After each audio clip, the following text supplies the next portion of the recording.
appreciate that. That's unusual. It's not John's fault this time. It's not. Nothing is ever my fault. Okay, now it's actually streaming. The video actually just popped up. Okay, I see it. I see it now too. All right. We were having some technical issues. Now we're live. Thank you for the 100 bits. Much appreciated. Thank you. All right, all's well. All is well. We've done it. We have succeeded. We have conquered technology once more in order to bring our fine fans the listening experience. Our excellent content. The listening experience they so rightfully deserve. We thought we were live this last 4 minutes, and it turns out that despite OBS telling me we were streaming, we were in fact not streaming. Because I looked at Discord, and it did not mark me as streaming. And I'm like, well, that's weird. I'm very clearly streaming. Polly, the people aren't here to hear about our technical issues. They're here to hear our great banter and great media opinions. We have those? I mean, I know we have opinions. I don't know if I'd call them great. I feel like at least 1 out of 3 opinions on this podcast are great. Okay, let me try one, and you tell me that this is a hit or miss. All right? Okay. Faerun is trash. Oh, that's a bad one. No, that's a John, come on. ahead and missing. No, John, come on. Liebner, Hey, thank you for the 100. Bring back RC Pro-Am. Let's play a game where we post a screenshot that says, where's the indication of this hidden wall? And then I point out the pixels that are the indication on the hidden wall. Then you go, where is it? I don't understand. John, I literally had to look at that image in Photoshop and magnify it. There are 2 colors of pixels on that floor.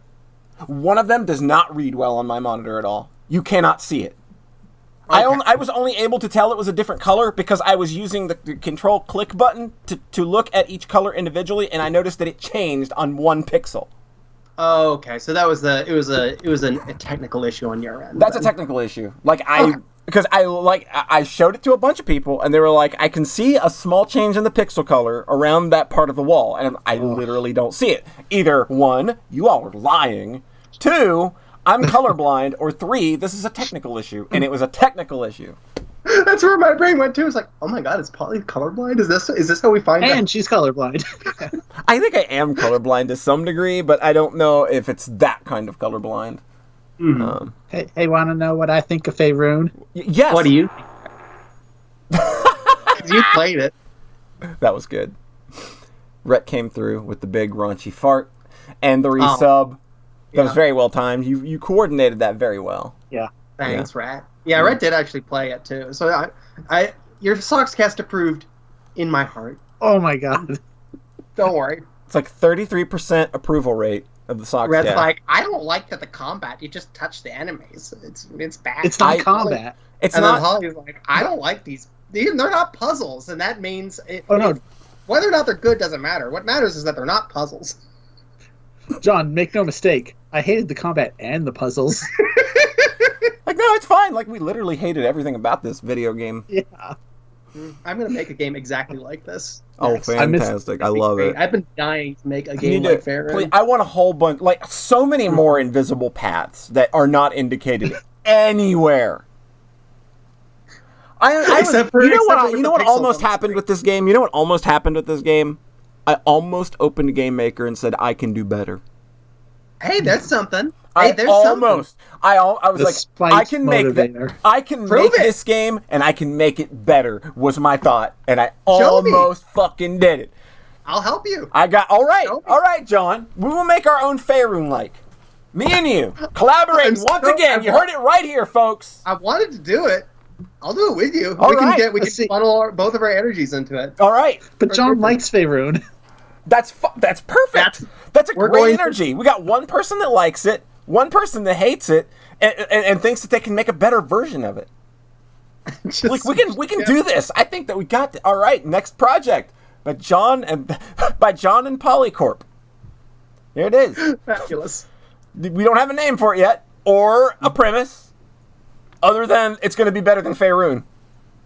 It won't be better than Faerun, but it will be a good time. See, already disagreeing. June likes Faerun. but understands why I hate it. Fail Oh, Rune. I don't. Fail Oh, I don't. Rune. All your reasons there are it nonsense. I don't. June just did it. June already won the podcast. You said for like years that your favorite game was Super Metroid. Like Metroid is Invisible Wall Central. John, it's really not. John, here's what you're not understanding. Really not. Like Metroid 2, and that's. I will tell you exactly what you're not understanding. All right. Nintendo is valuable. Nintendo games are good, and Nintendo games are good. Game. It's a dumb phone game, so it can't be as good as a Nintendo game. Crappy phone game. So what I'm going to do is I'm going to make Faerun, but I'm going to take the bullshit game and make it better. Just like Metroid ARM2. You can add heart pieces to find. Add heart pieces, some jiggies, some puzzle pieces. Zach! Every single screenshot Polly posted was like, oh, here's a conspicuous dead end with bright lights pointing up. I wonder what's up here. And then you have a map even in the version Polly was playing. So it's like, I wonder how I get to this square on the screen I can only get to from one of 4 possible sides. If only there was some way I could check. Here's the thing. Here's my thing about that bullshit, though. Every part of Faerun's overworld map is 100% designed to make you take the longest fucking path imaginable when there's no reason to. Other than, man, my game needs to be a little longer. It's the whole game. There's no other game. Because like Red said, the combat's just kind of a cute filler. It's just a cute thing. The meat of the game is all in just navigating and learning how this world is shaped, and then doing the little simple put the rocks in the thing puzzles. Like I had to walk behind pillars and off the right side of the screen to find a fucking exit twice. Oh no! There is no way that was fucking telegraphed. Oh no! I walked by those exits 5 times on that stream alone. Ladies and gentlemen, it's like a 10 by 10 tile room. How can I explore every angle? It's so much. This is too much for me. This is why I never talked about Anodyne 2 when I finished it. I came away from the Faerun thread being like, I don't think I was being as much of a dick this time as I was on the Anodyne 2 one, so I don't understand why Polly's mad. But now I am being a dick, so I get it. And I'm just playing it up for funsies. I don't give a shit either way. Okay. I'm literally playing. I'm literally going to play Faerun 2. Oh, are you sure? Yep, I'm gonna do it. I'm gonna throw myself right into the fucking pig vomit and just wallow around for a few hours. It'll be fun. It's just more of that. Just for the record, it is more. Fantastic! Much more I'm here for. I know how the game works now. I know that literally just bump into every fucking tile. Yeah, use every item on every single tile every time you pass by. It'll be fun. It'll be a 25-hour experience. It's going to be fantastic. Everybody tune in. I'm going to stream it too. It'll be great. John, let's stream Faerun 2. Me and you. Perfect. We will stream Faerun 2. He'll tell you the solutions. And you tell me the solutions when I get stuck. No, I won't, because I won't remember. I got stuck all the time playing Faerun and Faerun 2. They were really hard. But again, like, I get miserably stuck playing Zelda. I got miserably stuck constantly playing Oracle of Seasons. Faerun is the hardest kind of game for me, is adventure game bullshit, and just navigating and explore, just like navigation puzzles. And Faerun made it palatable because it's just that. Here's the only reason. Rips out everything. Here's the only reason Faerun pissed me off. Okay. Mostly the only reason is that I had talked to not only you, but a couple other people about the game in the past. So it's not just me blaming John Thayer for making me play a bad game or something. It's not that. I had talked to a few other people that had played it, and it had come highly recommended. But the thing that came out most that through all these conversations was, it's like a riff on Hydlide, but better. And it's literally just Hydlide. Like, it's still the same obtuse crap. Yeah, and Hydlide rules. I get what you're... Yeah, exactly. John, I want you to fucking play... I want you to I played Hydlide immediately after playing Faerun and then really liked it. Like, I looked up at a guide for a couple things. I would like to announce that I am officially leaving the Sockscast podcast after this episode. This will be my final... This will be my I'm coming at those hot takes that Hydlide's good. Oh, no. It's good. It's a good game. No, it's not. It's a nice old PC. There's nothing good about It's just a cool, beautiful, tiled world that you explore. There's little puzzles, and then it's a little too grindy, and some of the puzzles get a little too obtuse, and then Faerun is a little less grindy and a little less obtuse. I'm seeing other people. What more could you want in the world? I'm seeing other people in chat say that Hydlide is good. Good. I think that our audience has somehow become John Thayer brain poisoned over the last few years. It's also 1984. Like that's it. Like, it's just fine that was 1984. Faerun was released in 2020. I would like to think that maybe we could have skipped past a little bit of the obtuse bullshit by this point. We could have signposted things a little more. Like, there's nothing in there that's worse than... I'm sorry. Give me a second. I'm just ruffling feathers. Of course. Like, don't worry. I'm not mad, Polly. Of course I'm not actually mad. This is all for... We're just playing this up for the podcast. We're just playing. We're just playing.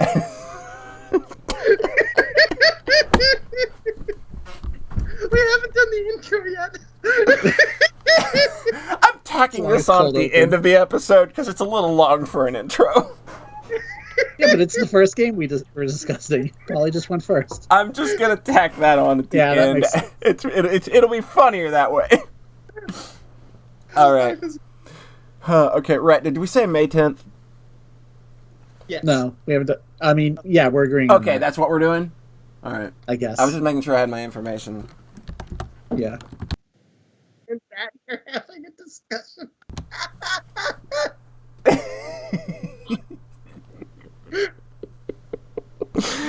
Okay.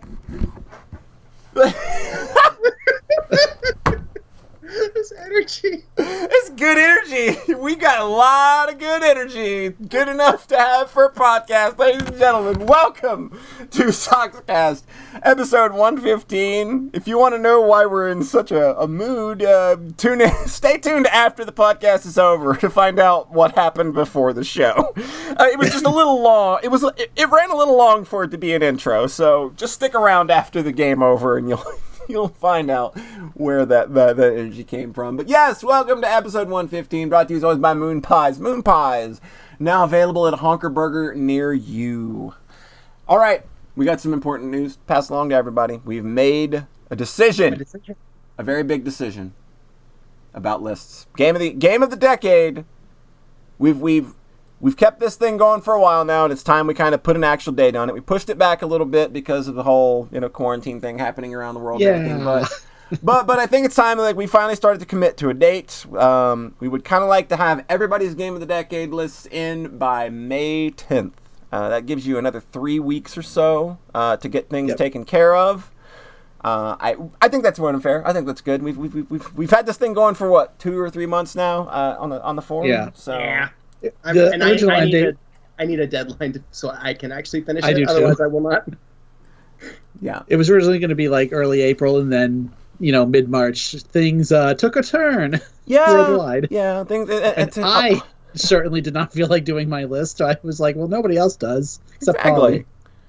But yeah, we're going to want those posted on the forum around May 10th. If somebody could be so kind as to grab the link and throw it in chat, that would be cool. If there's anybody out there in chat land who... Is there anybody out there? I'll do it. Is there anybody out there? Do you know if there's anybody out there? I hope there is. Or we're doing this for nothing. Who are we doing this for if not for other people and their adulation? Of course. We're all in this for we're all in this for the fame. Exactly. So, to my immediate virtual right, banging on a trash can, drumming on a street light, it's Rhett. Hello. Hey. Present. Hey. You're just fucking... Are you though? I'm here. Whatever. No, we're kidding. Rhett's just kind of had this entire energy since we started the call of just... Yeah. Mm-hmm. Like, he's here. Hi, I'm here. We assume that he is here, and that he's not just like... I'm saying words. We assume I'm here. Yeah, he's... Good job. Doom Shotgun, thank you for the subscription. Much appreciated.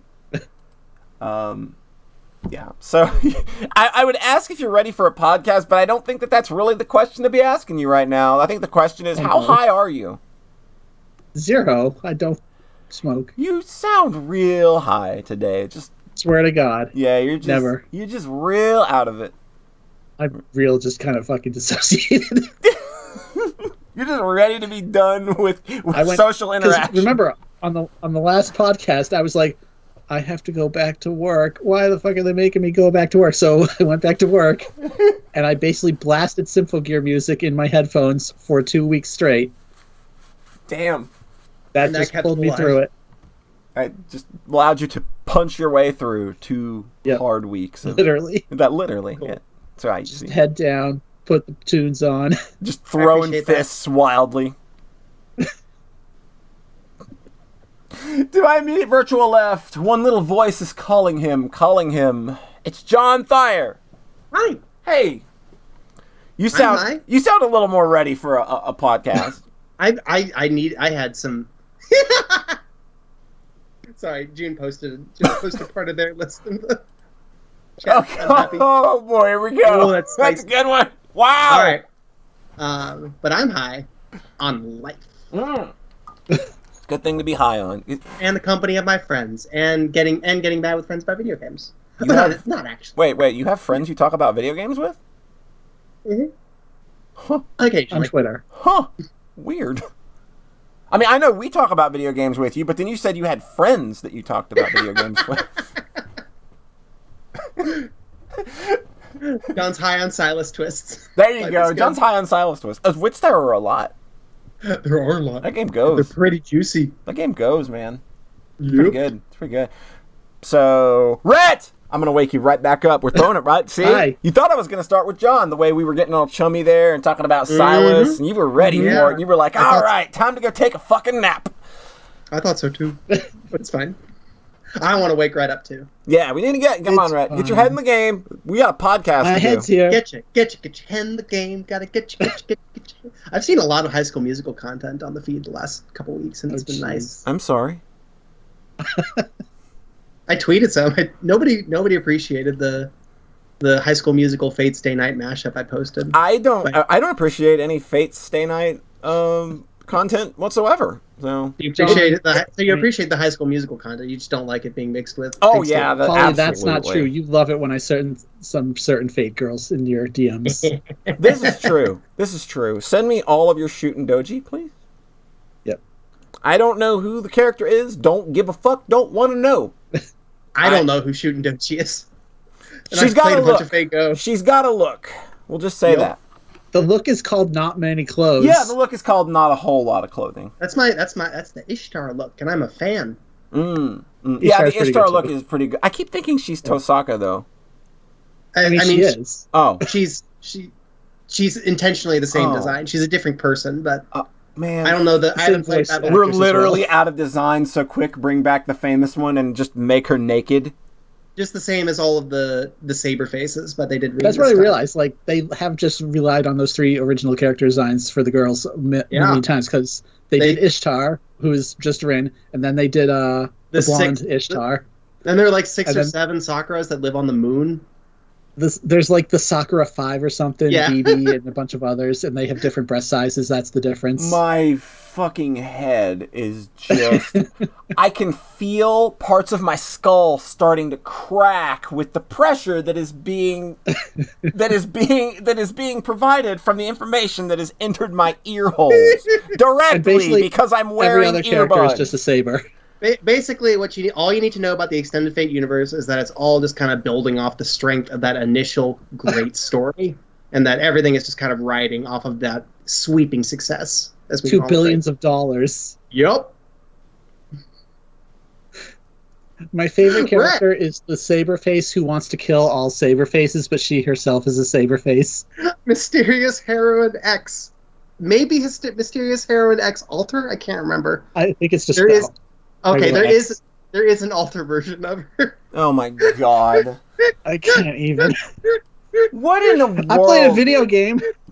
You played a video game, right? People do that? Yeah, I'm playing the hot new release of the week twice in a row. Whoa. Nice. Look at you. You are like on fucking top. Mr. Modern Gamer himself. Got an Animal Crossing update last for week, us, right?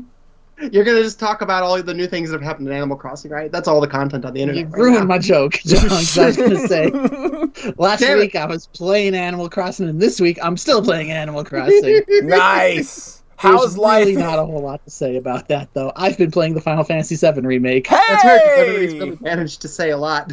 I literally just got that today. It is installed. Can we get this podcast over with, please? This is the Polly energy. It's like, you motherfuckers. So, I'm very happy you got it, Polly. Yes. I'm so happy for you. You were just, yeah, you I needed could feel this. your pain through the internet. You were just like suffering from the lack of Final Fantasy VII remake. Continue, Rhett. It is wild when I think, though, that like stuff like Advent Children is like closer to the original Final Fantasy VII than it is to the remake now. That's wild as fuck. Yeah. I told people that I saw Advent Children as a kid before playing all of Final Fantasy VII, which is what? And then and guess what? There's a lot of 20-somethings who went through the same experience.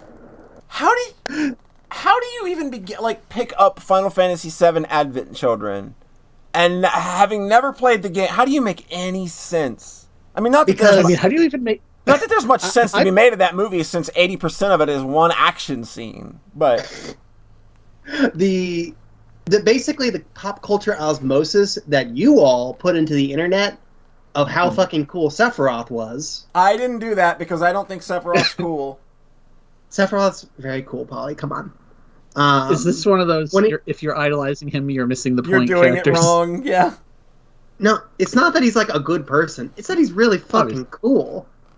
Obvious. He has cool factor. You know, he has got cool a good factor. Fucking theme song. Yeah, he does. Yeah, he has. Yeah, he does. Chosen. He has 2 amazing all-time theme songs. And obviously he's full of shit, and that's like part of the he's like that archetype. Yeah. But yeah. I feel like I walked over Red. I forget what the point was. Because y'all told us how cool Sephiroth was, and we were like, yeah, he's a cool meme. Let's enjoy this. Oh, he's in this movie. We should watch this movie. I remember specifically asking somebody who had watched Advent Children. I said, is Sephiroth in it? I've heard he's cool. And then I watched it, and then it turned out he was in it. And this was middle school. Now that I'm thinking about it, I don't even remember why he is in it. Yeah, because you sort of beat him at the end of that game. Kadaj absorbs the Genova head. Oh my god. Oh god. Yeah. And achieves reunion. Because that's what he was, like a leftover, like all those little shadows of Sephiroth. He was like a leftover one of those, right? You know what my Advent Children experience was? I got a UMD of it with my PSP back in the day, and I just watched the UMD. Oh. I watched Final Fantasy VII Advent Children in its intended format. I think actually I had more friends that knew about Sephiroth from Kingdom Hearts than had played Final Fantasy. See, that one at least makes sense because Kingdom Hearts was the first of something. Yeah. Just the movie being a sequel is so weird. Yeah. That was where you'd start. Yeah. I'm sorry for interrupting, Rat. Continue. Well, I was just thinking about how they've been building up to like a Final Fantasy VII thing like this for ages. Mm-hmm. First there were the movies and the spin-off games that I've never played any of them. Mm-hmm. Mainly Dirge of Cerberus and Crisis Core. There might be others. Right. Mm. Before and then there was that for phones, which never came out here, but yeah. And then I remember that game, it being like, wow, there's a video game for phones in Japan? Wild. Like, before the iPhone, when Japanese phones were, like, way ahead of ours. Yeah. I remember hearing about After Years and being like, oh, no, we'll never get to play this Final Fantasy IV sequel because it's only on phones in Japan. And then, they're re-releasing it on WiiWare. And then, oops, it's bad. Oh, no. Oh, no, it's really boring. Yeah, oh, no. It's so crappy. Oh, no. Oh, no, this is just wretched. Maybe Before Crisis is better. Who knows? Right, continue. Anyways, and then when the PS3 came out, they remade like the first 30 seconds of the Final Fantasy VII. Goddamn tech demo. Mm-hmm. It's weird. I don't know if the tech demo now is closer to the original game or the remake, but it's funny that when you start the remake, it's that scene again, and it looks even better. Nice. It's just like they've just redone that one shot like a million times. It's a real good shot. I think they even call back to that shot in Final Fantasy 13's opening. God, I haven't played 13. Does that game have like the best like first minute of a long form game? God, it's real good. Final Fantasy 7 probably. Yeah, it's real really good. Really well done. Just that camera sweeping into the city, the cuts to the train. Like it's so for 1997 having like oh my God.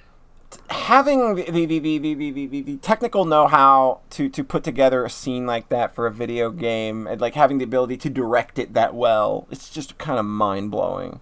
Yeah. It's all right. We keep doing that. We keep going. No, it's fine. It's fine. It's cool. I thought that. This game is difficult to talk about because so much of it is just couched in, hey, remember Final Fantasy VII? Like I'm here for that. Like I did not realize how connected to Final Fantasy VII I was until like the final week waiting for this game to come out. Like, and then it was just I started feeling everything bubbling up from when I played that game, and it's just like I was just stuck in this week of 1997, and I haven't even played the game yet, and it was just like, oh God, I need this bad, don't I? Oh man, they're getting us. Just like they're getting like even the most like cynical people I see on Twitter are still like kind of like this game's good. This game's heart seems in the right place. Oh yeah, definitely. It's funny. So there's been 2 remakes lately. There was the Resident Evil 2 remake, and then last year, and then this one, where once they were announced and like seemed like they were on the right track, I just went totally media dark on them. Yeah. So like I didn't look up any footage or anything of this game or RE2. So I get this game, and like it wasn't until I like had it in my hand that I had that same kind of reaction Polly did of like, oh my god, it's here! And it's like finally happening. Final Fantasy VII. Oh my god, I fucking love Final Fantasy VII.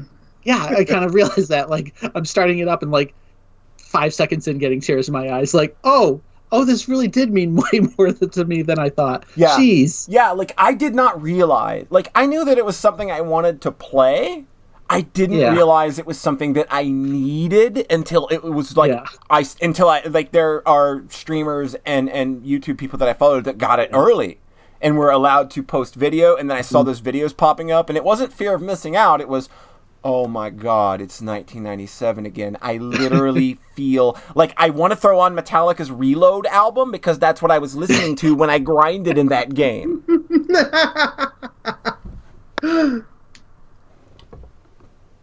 So it's wild having so the big thing about this is that it's only part of the game. Like it's just the Midgar section, which is wild. But it's blown out into to such a really cool degree.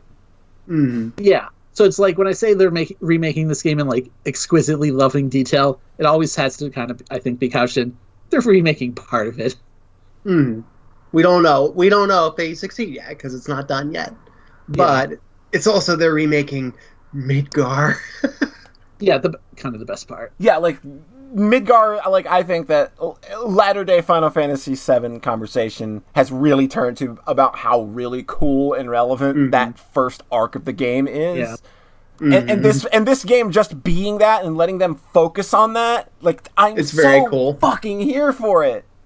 Yeah, it's a cool choice. Like you can blow that up and make it a whole game. Yeah, like I think you can make the argument that the Nibelheim stuff is like as excellent, or more, or like the best part. Yeah. But then do you mean like the flashback right after you first get out of the town? The flashback and then the payoff to the flashback in Disc 2. Yeah.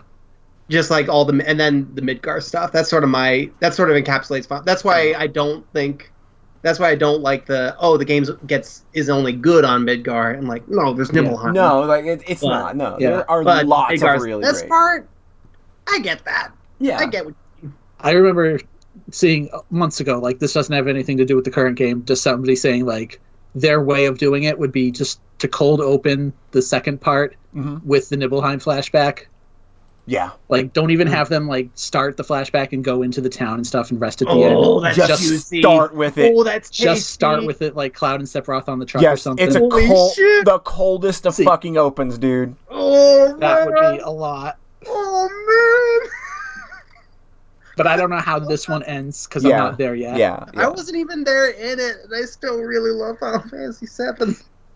John's like, shit, it's infectious. It's starting like you're already getting Final Fantasy VII brain poison now. I'm like biting my finger, like, oh wait a minute, gotta finish these other RPGs. Also, I just played like 4 RPGs. I don't. Yeah. Well, this one's weird because it's an action game. It's a hybrid. It's not really an action game either, though. Like I think hopefully Polly doesn't bounce off this game because of the combat, because it is a strange combat system. I've watched enough of the combat system to know that I'm pretty okay with what it's doing. And I think at the very least you could just dial it down to easy or the command mode. It looks fine. I know that it's sort of built on Final Fantasy 15 in a way, but kind of. I think it's a lot better than that. Yeah. That's what I specifically asked. Like multiple friends who played a bunch of it was like, "Is it better than Final Fantasy 15's fighting?" And I universally got yes, definitely. Yes. It's definitely better than Final Fantasy 15's fighting. Yeah, because 15 was. It's like Cloud will kind of, or anybody you play as will kind of lock onto enemies and kind of get close to them. Yeah. But Noctis just straight up teleported, and it was super weird controlling him the whole time. Yeah. And you could only control Noctis in 15, and like you can switch to the others in this one. And I've heard it's like pretty encouraged to kind of learn all the different play styles. Yeah, because I think enemies will generally target who you're playing as. Yeah. Interesting. So you really don't want to be casting spells, especially later on, because the spells get slower as they do the stronger versions. Yeah. You want to be casting them from a character you're not controlling and stuff like that. Mm-hmm. The funny thing is that I don't like playing as Tifa at all. What? I know, right? That's so weird. I always go for the mages. I like playing as Aeris, even though she's very fragile. So you really shouldn't be very much, because Tifa and Barrett looked really fun to me. Barrett's really fun just because you just get to hold down the button and shoot. Hold down the button, make numbers happen. Yeah. Yeah, we call her Aerith here, Tengu. We don't do this Aerith. We don't do Aerith crap. Nobody here believes in that Aerith crap. We call her Aeris as intended. I think I renamed her Aerith on all my playthroughs because I watched Advent Children first. Sorry. Sorry. Hey, Polly. Yeah. This game is fully voice acted. Oh no! Oh no! You're gonna have to get a little used to Aerith. I'm just gonna make my brain insert every sound, even every word. Every word that's got a in it. It's gonna have a now. I don't care. They do a very good job on the pronunciation, so it doesn't sound stupid. Yeah. But I just like Aerith more. Aerosmith. Which also translates in general, you do like Aerith more. Yes, she is so fun. She's so fun! Tifa's just kind of actually a downer. Oh. Because she knows what's going on. Oh. And then you meet Aerith. Oh shit. God damn it! You're fired! That's it! You're fired! You see, this is my experience in my latest playthrough, is like on the first disc, Tifa just seems like she's kind of pining and passive the whole time. Mm-hmm. And then Aerith is like really cute and flirty, and they immediately go on a date, and and it's really nice, and they have this very nice dynamic. Yeah, she is bubbly in a way that you would expect Tifa to be, but she's not. Yeah, but it feels like not like contrived. Yeah, like she's not doing it to cover up nice. Intentionally. Yeah, like she's just actually this person. Yeah, but then you get to disc 2 and you realize, oh, Tifa. This is why Tifa was kind of hesitant to act. So I think once you get to disc 2, then it's like, then I like Tifa more. Makes sense to me. But on this one, come on. Problem is, we're not even getting to disc 1. We're getting out of Midgar. We are getting 1/3 through disc 1. And yes, they've expanded the roles of the Avalanche members: Jesse, Biggs, and Wedge. Jesse's horny. Wedge is voiced by Badger from Breaking Bad. That makes me happy. Oh, I was like, I know this voice. I thought it was like Seth Rogen or something. No, it's Badger. Okay, I was like, I absolutely know this fucking voice. Yeah. And it's extremely funny because He has such a great role. He 100% kills it as Wedge. Yeah. Excellent. So yeah. I had a moment in this game. So, you do kind of the intro stuff, bombing the reactor and all, and then you kind of get to Sector 7. And compared to the original game, the original game is CG backgrounds. Obviously, there's no camera. No. And a lot of it is kind of looking down on the characters because, you got to walk around. In this game, you have full 3D camera control. That's, man. So I'm ready to explore this world and every little detail. I just had this moment where I look up. Oh, man. And you can see the plates above you. Yes! Oh, yes! man! That's the moment I want. Revelatory moment of like, oh, you just have a better sense of how fucked up this town is. Yeah. Of how they're literally like living beneath the rich people. It's so and just having cool. The sky almost 100% blotted out by this gigantic machinery. Yeah, oh my god. I'm sorry. Like I would say, easily this game has my favorite skybox of all time.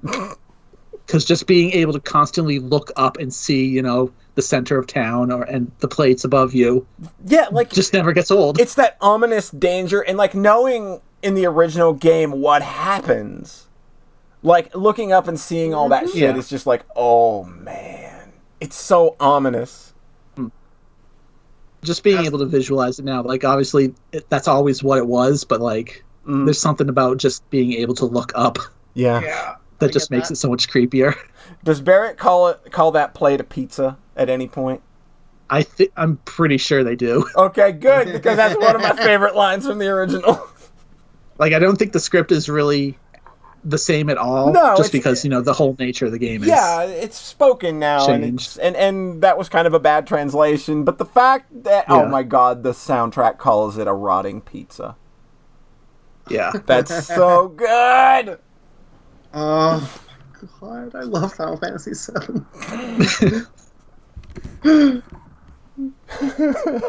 It is so. How's the music? Sorry. Music's really good.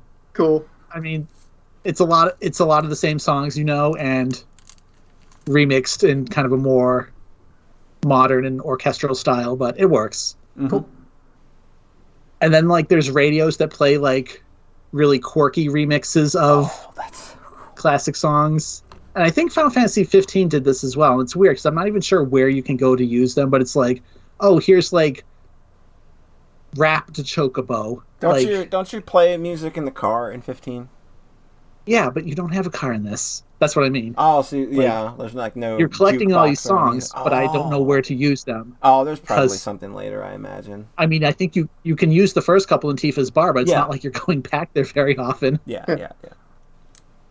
Yeah, one of the first ones is like Hip Hop to Chocobo, and it's just a hip hop version of the Chocobo theme. Nice. We have a metal version, and now we've got the hip hop version. Hope they need to get really they need to get Denzel Curry to write a Chocobo rap. I bet he could do it. We need the new metal version and the Eurodance version. Hell yeah. If we're gonna do a new metal version, if we're gonna do a new metal version, you know what? Go all in. Get Limp Bizkit to do it. I hate Limp Bizkit, but oh my god, let Limp Bizkit do a fucking Chocobo tune cover, please. Please, Fred Durst, I'm begging you.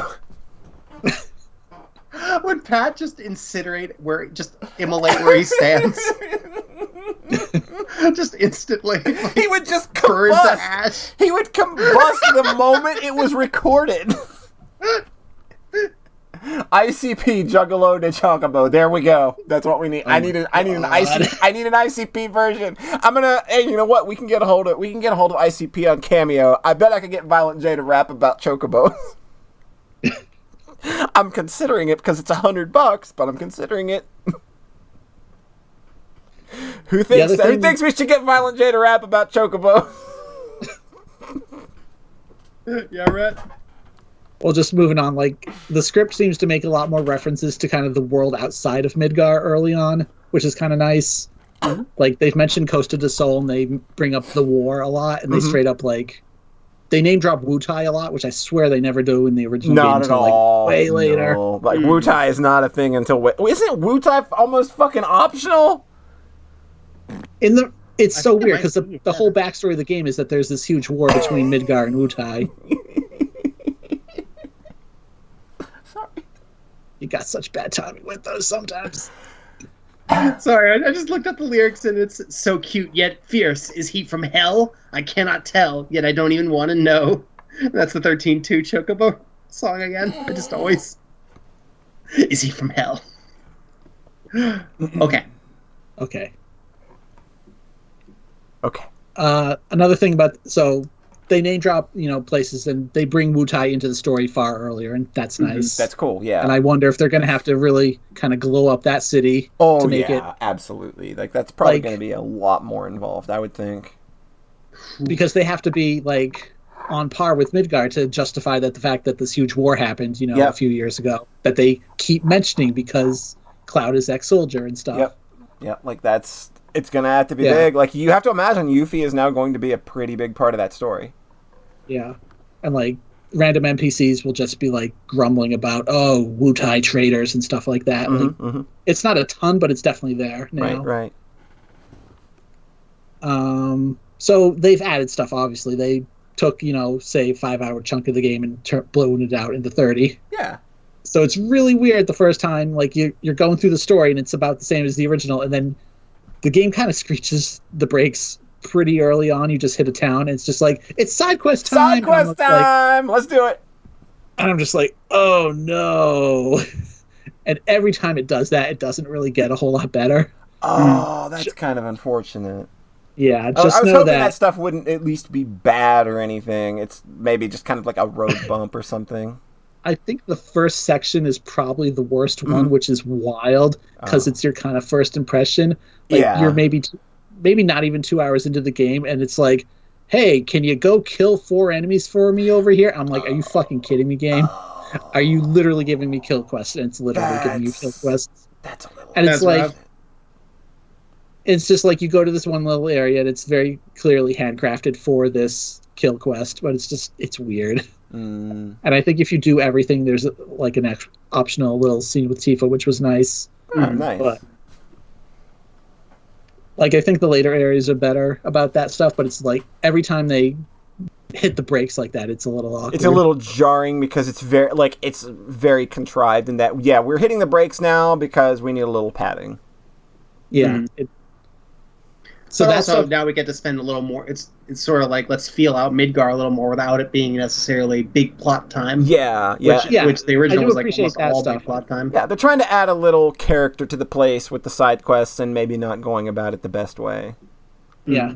Well, so there's kind of multiple levels of it. There's the side quest stuff, which I really kind of don't like at all. Yeah. And then there's straight up new plot threads and basically there's an entire new chapter pretty early on that is just 100% not from the original game. Sick.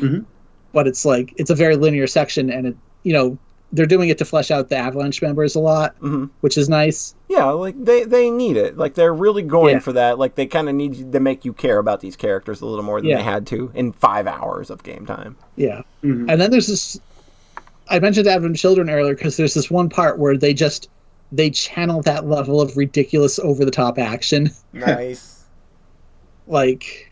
In a really weird way where it just felt a little tonally dissonant from everything else that had come before, where it's it's fairly serious. You are playing as eco-terrorists, and then all of a sudden you're doing anime sword fights and stuff. It's wait, hold on. And then, it gets serious again. And then it gets very serious. Nice. I got to some big stuff last night. Played for 3 hours straight because I couldn't stop. When this game hits its highs, it's unbelievably high. That and then makes me happy. I got to a part that makes me happy. Yeah, definitely. And then I got to a part that was clearly oh, this is some new added content, huh? Okay, and then I stopped playing for the night. So it's a little up and down. I'm past the what's the town? Wall Market. Wall Market, yeah. That really good. How'd all that treat you? That whole section is a fucking delight. Awesome. It's amazing. I'm so here for it. I'm so stoked for that. They did. Man. they did something which obviously could have gone horribly wrong and just fucking nailed it, I feel. Yeah, like there's those moments where you kind of like grit your teeth, like in Trails where you have Princess Joshua for a bit, and you think, oh no, we could go real wrong here, and then they keep the train on the tracks, and it feels real good. Yeah. This is kind of going an extra level because it's also still fully voice acted. Oh yeah, there's a lot of potential there for bad stereotyping. Yeah. I don't think they fall into it at all. It's all very positive. I've only heard good about that portion. Yeah. So I was cracking up laughing at how everything plays out. I don't know if Don Cornelio's choice can change. Mm-hmm. But I got obviously what would be the best option. Oh yeah. Apparently the outfits for everyone do change depending on like side quest progression and stuff. Because I kept seeing Tifa in this dress, and I was like, "That's not in the game." Because I got a totally different dress for her. I realized, and I swear her boobs just get bigger the further you get into the game. She's a growing girl. She's still going through that time. Life is good. Because like Tifa seems fairly modest at her the start. Her titties aren't getting bigger, Rhett. It's her love for Cloud that's just bursting out of her chest. I swear to God, though, like she seems very modest at the start, and then you lose her for a bit, and then you meet her, and she's in the outfit for at Wall Market, and it's just like, okay, you've got like 10 push-up bras now. You're looking like Lara Croft over here. And then she goes back to her regular outfit, and I'm just like, they're looking a little bigger than they were before, I swear to God. But it doesn't matter because Aerith is better. Of course. I love her. I love her too. She's so fun. Like they just nail her personality into voice acting. Oh my God. Oh. It's good. It's good stuff. Good stuff. Love is stored in the boobs. Love is stored in the boobs. Exactly. So I went a little long on that one because it's kind of my one big thing for this episode. Yeah, that's a good one to go long on. We're both very good one. Yeah, like we're all. And we'll be talking about it next week because Polly and me will have played more. Yeah, we will definitely be talking about it next time. So John, what you got? Fuck, I'm not immediately because I haven't been at Media Zero since last year, and I really want to chew through these big things and get them off of my plate. So Not Silas. That one's been a delight, and I'm just having a good time with that. I've got it's a couple other ones that have lingered. Okay, so my big thing. Well, let me do my little thing first. I did beat Mike Tyson. Yeah, nice. I beat Mr. Dream, but I did beat Tyson, and it was very hard, but very rewarding, and I feel triumphant about it. Nice, because that fight's real hard, y'all. Yeah, it's not easy. Imagine. I mean, it's one of the most oh my God, I'm having a stroke. What is happening? What is going on? You're thinking about it is one of the most infamous. It is one of the most infamously difficult fights, boss battles in a Nintendo game. And I sort of cheesed it by looking up guides. I think what I kind of am thinking is I'll come back to the game in like a couple years after it's kind of faded, and I can try to do it. It's like, okay, I know it's possible now, so let's take our time and kind of try to get through this a little slower, and I think that'll be a fun time. Yeah. But it was still very hard, even knowing exactly what to do. It was very hard. Yeah, like that fight, like. God, I don't know how long it took me to be able to finally win that fight. I know it was like days training on it, though. Did Nintendo Power have any info on that? I think that they only told you about, like, you could see his eyebrow raise before one of his punches. Thanks for that great tip. It's like literally one frame to react to that. Sure, I'll do that. I mean, that's the easier one to react to than the first 90 seconds. Yeah, the first 90 seconds are just hell. That's like, it's the Sands. Why don't they use their hardest attacks first? Yeah. That's Tyson. He's just like, all right. You got it. Get through this. Mike Tyson's like, No, oh wait, you got it. I'm gonna use my tough ones. I'm gonna use the big ones. Here they come. I'm gonna get you. Come here, John Dyer. I'm gonna punch your fucking head off. How'd Ridley get here? Now I'm thinking of Tyson just doing the whole like, in 2 more turns, I'm gonna use my secret attack. 2 more turns, I'm gonna use it, Dyer. Get ready. First 90 seconds, you're gonna fucking hate it. Oh my god! But I did it. I got it through. KO'd him in the second round, and it was real fucking hard. Yeah. That is a very TK. That is a demanding video game. But and I had a point where I beaten Macho Man, and I was like, in the Japanese version, this is the final boss. So really, I have kind of beaten the game when you think about it. So did they just Mike add Tyson is Mike Tyson himself is literally a ROM hack. Huh. Yeah, that was Mike Tyson was for the original. I don't know if it was for the US release exclusively. I don't know if they re-released it as Mike Tyson's Punch-Out! I'm pretty sure they did a re-release in Japan. Okay, and then they did another re-release, which was Punch-Out! Featuring Mr. Dream. Mr. Dream, yeah. So it's Punch-Out!, Mike Tyson's Punch-Out!, Punch-Out! Featuring Mr. Dream, essentially. That's wild. So they ROM hack it and just put it for 90 seconds, just one-hit kills. Yeah. Yes. That's the long and short of Tyson. They included their own lost levels in the game, in their new release. It's mean. The rest of the game makes sense. Mm-hmm. Up through the end, it's all right, Sandman's the final boss, and then we have kind of a slightly easier final boss that has flashier attacks, kind of doing the Toho thing. Makes sense. Yeah. And now we're done. He's the champion. Dream Battle. That game's brutal, but I did it, and I feel very good because that was the highest profile NES game that I hadn't gotten through. Yeah, actually.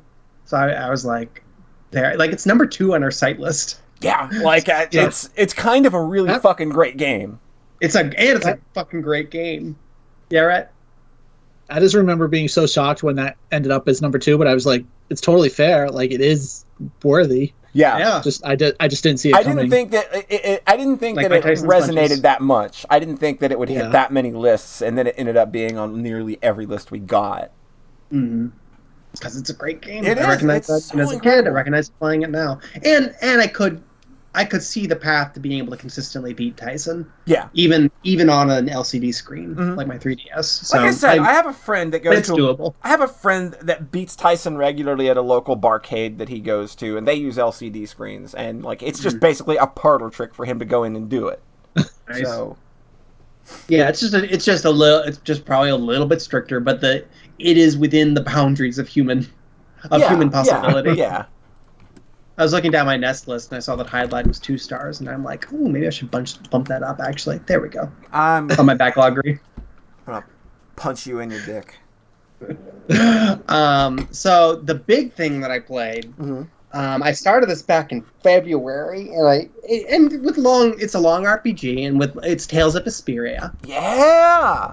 And with long RPGs, I'll sometimes take little breaks for a little while. I took a month and a half to get through Ys 8. Mm-hmm. I took a little bit a chunk of time to get through Tales second chapter and Tales third. Mm-hmm. So this was normal. This wasn't it was a 55-hour game for me. Yeah. So it's beefy.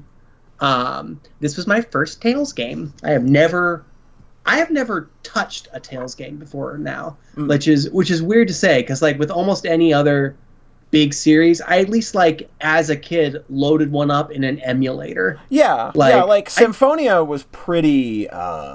It was a big deal back in 2004, 2005. Mm-hmm. Yeah, because it was on the GameCube for one thing. Yeah. You had fewer options there. Yeah, that's a good point.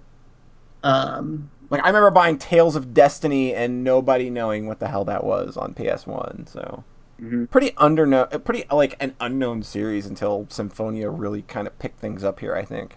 Mm-hmm. I had Fantasia on my GBA DS ROM, and I don't think I ever even turned it on. I was just I don't know anything about this. This is new and weird.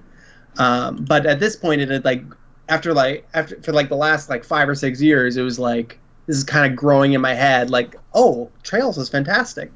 There are RPGs that aren't by Square that are good. Weird. Who knew? Weird. They're not Suikoden, but there are other ones. No, absolutely not Suikoden. That was my first PS1 RPG I finished. That wasn't by Square. It was a sad one to be my first. Oof. Oof. Oofa doofa. Oofa doofa. Oofa doofa. So I remember like last year in the before times, texting, DMing some friends and who the Tales friends. I don't even like have a firm understanding of who the Tales friends are. I just DM'd like Tom and Chelsea. Mm-hmm. Like, hey, I was eyeballing these. I saw that Tales of Vesperia had a new PS4 release, and that's very tidy for me. Like, I can just sit on my PS4 and play it. That sounds nice. Yeah. Like, I'd love to play Symphonia, but like, that's awkward to play. Like the PC release of that is bad, right? Yeah, it never really got fixed either, from what I know. Mm-hmm. And I know there's a PS3 release. There's a PS3 version, but it never released here. Okay, so the only option is to play it on GameCube or to emulate it, and my computer's been a little fucky-wucky lately. So I was like, we'll pull it off on Symphonia. What's the next best one? Because I only knew about Symphonia. Like, I'd heard you talk about Symphonia in the past, and I was like, all right. And I was like, all right, let's try Vesperia. And Tom and Chelsea were both like, well, I don't really see what people see in Vesperia. I like these games more. I like Xillia 2 more. And I was like, that's nice. I am going to get Vesperia, though, because I really want to just play it on my PS4. So I got the game, and it just kind of sat on my shelf for a while. And I played a bunch of Coder. And then I was like, God, I could really go for like a JRPG with characters that I like. Mm-hmm. And that feels good to play. No, that's the long-standing one on my plate. Oh. Because for reasons we'll get to, I'm actually a little bit more open to what Coder's doing now. But so I played a bunch. So I was just eyeballing that. So then I got it, and I was like, yeah, let's just fucking play this. I just want to play this right now. Suddenly, after just having it on my shelf for 2 months, I want to play Tales of Vesperia more than anything in the world. And then I started playing it. And I played about 10 hours in. And I was like, this is just nice. It's very pretty. The fighting like took a little bit for me to figure out. Because I think what I figured out ultimately was like, I kind of like... Something about it felt like Dreamcasty to me. Maybe because I just associate the Dreamcast with like arena fighters and fighting games. I can kind of see how that has like a Dreamcast feel to it, yeah. Even just a look, because a lot of Dreamcast games have a very vibrant look to them as well. Yeah, it's very colorful. Yeah. Now the obstacle was that I was used to Ys 8, and Ys 8 is an action game where you block attacks and counter and dodge things, and then hit the take no damage. Yeah, and I just played Ys Origin, which is an action game where you can dodge attacks and not get hit, and then you hit the enemy, and it's great. And Tales of Vesperia, I kept feeling like I was doing something wrong because I kept getting hit and not blocking. And ultimately, I think I just realized, click. Click. Bad opinion, please come to get John. I don't know what my bad opinion was. Just in general. Okay, fair enough. So I kept feeling like I was doing something wrong, and then at some point, a switch flipped where I was just like, I'm just gonna take damage, and I'm gonna be okay with it. Well, yeah, like that those are games that I think that it is probably feasible to try to not take damage, but it's not how it's supposed to be played. Yeah. It's an RPG where instead of hitting the menu, you mash the O button and hit the enemy, and it's nice. Like, you can't do... There's a block, there's a backstep. I didn't learn the backstep. There are a lot of evasive maneuvers in Tales games. And they might come in handy on harder difficulties, fine, but if you're just playing through casually, man, just mash the fuck out of that circle and throw out all your text. Don't care. Don't worry about it. You'll be fine. If you're playing casually, you can do what I did, which is learn Destruction Field, and then figure out that you can turn on your limit break and then just spam Destruction Field. Yeah. And then that's it. We've finished Tales of Vesperia. Because I was able to do, from about the 1/3 mark, I started doing that on bosses, and then I just kept doing it for every boss through the entire end of the game. And I was like, well, okay. Like, there were times where I hit, like, hard enemies where I did have a couple roadblocks, but it was never finding a different tactic. It was getting my character to the point where I could spam destruction field on the limit break was the tricky thing. Right. That's cool. I'm here for that. So, yeah, and it felt good. So it wound up being kind of a light experience, like as far as like game design goes, because there's not a lot else going on outside the fighting. The dungeons are mostly straightforward. Like we're walking down the path, and we take a branch, and then there's a chest, and we walk down the path and take a branch, and there's a chest, and we go back to the main path. And they're very pretty. Yeah, right. Including you just saying that it's very pretty. This all sounds extremely similar to the Final Fantasy VII remake. Yeah, where the dungeons are pretty linear with, hey, there's a chest over there if you want to go get it, and the combat being, hey, you can dodge roll, but you're gonna take a lot of damage. Like there's no avoiding it.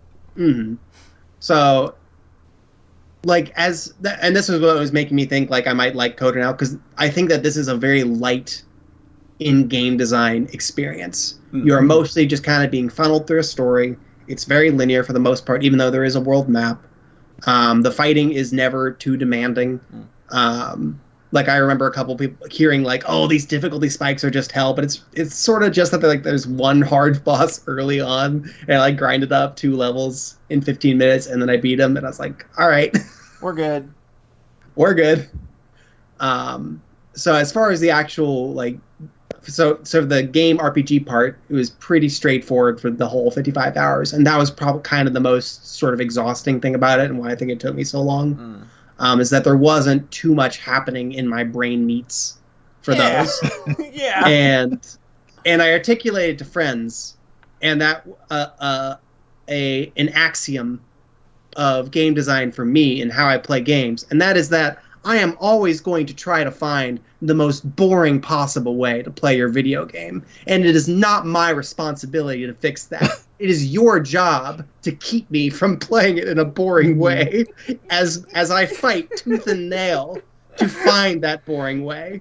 Because I'm not going to find the fun way to play it. I'm going to find the efficient way to play it. And you, as the game designer, have to make that efficient way. You have to make me switch it up if you want it to be, like a demanding experience. Right.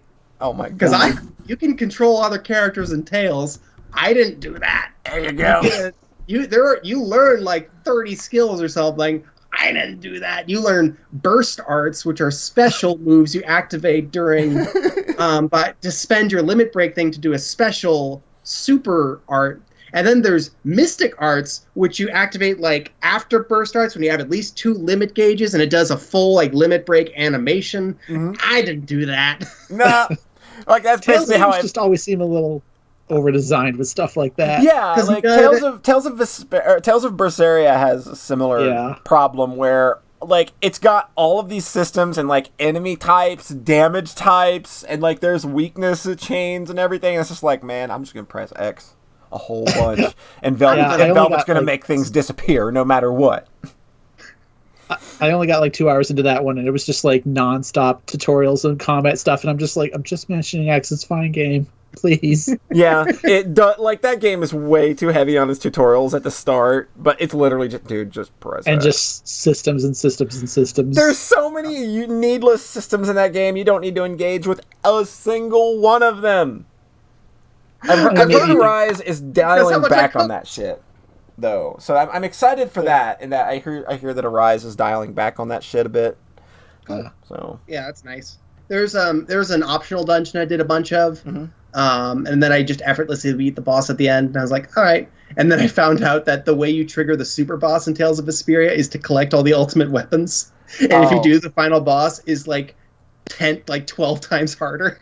Oh, good. and a friend, thankfully. The secret weapons, I thought I could just clear the dungeon to get them, but really they're very kind of obtusely hidden around the whole world. I did finally start like kind of poking outside the linear path and seeing a little. They did a little bit of like RPG fleshing out. Like you revisit this town and there's a little side quest thing you can do. There's no quest log, which I appreciate. There's no maps in the dungeon, which I also appreciated. Yeah. That made the very simple dungeons at least kind of fun. Yeah. Because I had to keep it in my head. The final dungeon's very cool. Like all dungeons from like the PS2 era on, or almost all, like, yo, here's a map. Here's a map, and then Ys 8 does that, and after E6 and E6 doesn't. So I was like, all right, cool. So this didn't do that, and I was like, thank you. That you did the bare minimum to make these like pretty simple mazes like fun. Like Symphonia dungeons and earlier though, they were chock full of puzzles and stuff. Like there were like light puzzles, block pushing, shit like that. Like they had, like dungeons in those games could get legitimately mind bending at times. So I was like surprised that they really dialed it back for Vesperia. It seems they have those, but they're just like extremely minimal. Like here, we just introduced a cute little mechanic for you to feel like you're doing something when really we're just made another one of these. Yeah. So I had a friend come away from the game specifically feeling like the dungeons were a low point. When I didn't feel that, I felt like they were fun. Like just make the maze fun, make the encounters fun, maybe add a little something in there to spice it up. I'm fine. It doesn't take much to wow me with a dungeon. It really didn't take much for me either. Like even though the game was easy throughout, like I was just like, it feels good. I'm a dummy. Let me just get my endorphins and I'm gonna be happy. Yeah. I will probably need something different soon, and that's why I was eyeballing back to Coder, where I didn't really care about the writing or the characters or the aesthetic as much, but it had a lot of RPG. Yeah, it's like very RPG. You immediately get like 4 worlds. Not immediately, after like 10 hours, you get like 4 worlds you get to explore, and there's all these different quests you can do, and all these different solutions for the different quests, and some of them are like obtuse adventure game stuff you have to figure out. And it's much more dense with that old school energy than Vesperia is, which is very stripped down and funneling you through a story. And then really like I was like, all right, I'm cool with the brain candy systems. I'm cool with this fighting. My whole arc with the game was really kind of coming down to that story. Yeah, because I was very hot and cold the whole time I played this game. I wound up loving it. I came to the end feeling like I beat the game, and then I stood up and I either shouted out the open window like, I love Tales of Vesperia, or I love RPGs. Wow. I was very happy. And Patty is everything. And Patty is everything. She was not a playable character in the original version. Can you believe that? Which is That's crazy. Oh. Like, she's such a good character. Like, why would you not want Patty in that group? Obviously. So I was very hot and cold with this story, and the hot part was that I immediately loved all the characters that they introduced. This is a completely entrancing cast. Everyone is really likable and has a different and feels unique immediately, which is good. Everyone has their own goals. They actually put a lot of work throughout the story in making sure that everybody has a reason to be coming along with the party. That's cool. Which is like a lot of RPGs just don't do that. And I noticed and appreciated that they actually did the work there of like, why is Patty coming with them right now? Why is Raven coming along with them right now? I loved Raven a lot. He's got like, he was the person I saw the most of myself in among the cast, because Yuri's too cool. Yeah. Raven is the dorky holding my hand basically, which means he's like in his 30s. Right. And I was like, oh, there's me in 10 years or whatnot. Yep. Hopefully less of he does a little bit of the old man perv trope, but it's like very toned down. There's not a lot of it. Yeah. So hopefully not that part, but beyond that is like, yep, there's John. Yeah, hopefully not. Hopefully not that part. Yeah, not that part, but otherwise. And I completely love Judith a lot. She was my favorite. Yes. She was my favorite girlfriend. She's good. She does the arms behind the back boob push out thing. And she has goals and motivations and like has a reason to be there at all time, and the way it's teased out is very interesting. She's got legs. She's got legs too. She's very leggy. Because I started off like immediately loving Estelle because she's nice. Yeah. And I love that.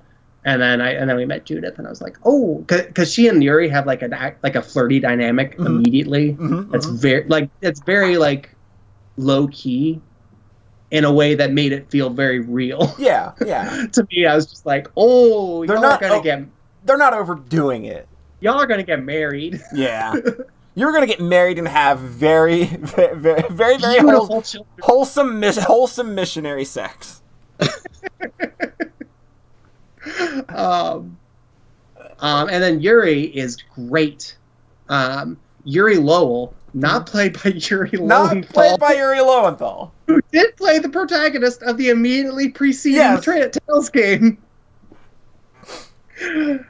God, that's funny. Yep. And he is, like, if there's anything interesting going on in this story, it has to do with how Yuri is portrayed. Mm-hmm. Because as I understand it, he is meant to be sort of breaking tradition in terms of Tales protagonists. Mm-hmm. They specifically have the character Flynn, who has attacks that are associated with traditional sword-based. Yeah. Specifically, like the names of the attacks are the names of attacks often given to Tales protagonists. Yep. And he is a knight captain who's trying to make the world better from within a corrupt system. Fucking cop. And then Yuri, he's a fucking cop.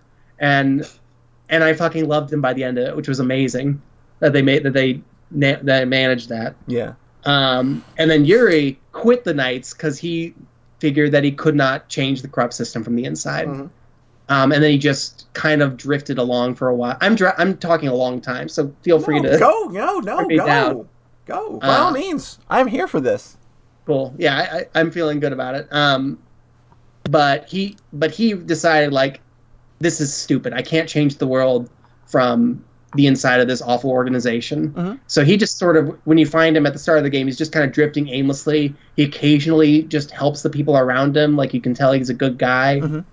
But he's not enacting any of the larger change that was clearly a priority for him earlier in life. Yeah. And that's his whole deal, is growing into the person that he wanted to be.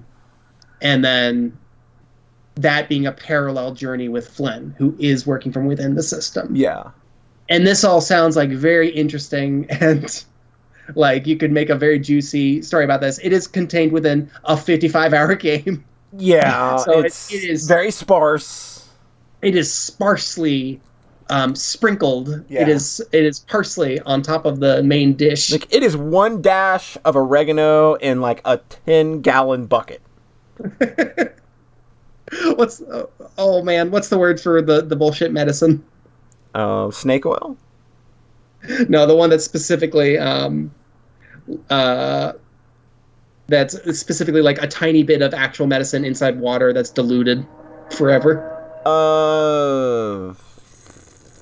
It's homeopathy. It's homeopathic story. Placebo. Sugar pills. No, homeopathy. This is the drop of story. Okay. And it's juicy. Mm-hmm. There's a couple twists to how Yuri decides to direct action. Mm-hmm. That are legit jaw-dropping when they're executed. They are the best and most memorable parts of the story. That's really cool. And they are very well done. I think that this game is not great at drama, was my big takeaway from it. That's that was kind of always been an issue with Tales writing, I think. Yeah. At least until Berseria, because I think Berseria handled its drama really well. But yeah, everything prior to that, like anytime they tried to stick a dramatic scene, I didn't feel it.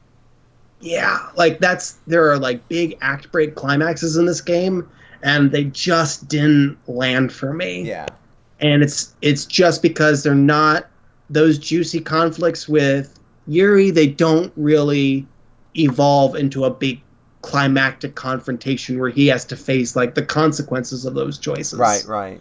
They get close to that, but they don't follow through in a meaningful way. Nobody is really faced with a huge consequence as a result of their faults throughout the whole game. So their journeys aren't as deeply felt as you get in something like Trails. And I think that's the big takeaway, because almost everything else is a lot like Trails. Like Trails and Ys, like you can tell these studios have been directly influencing each other.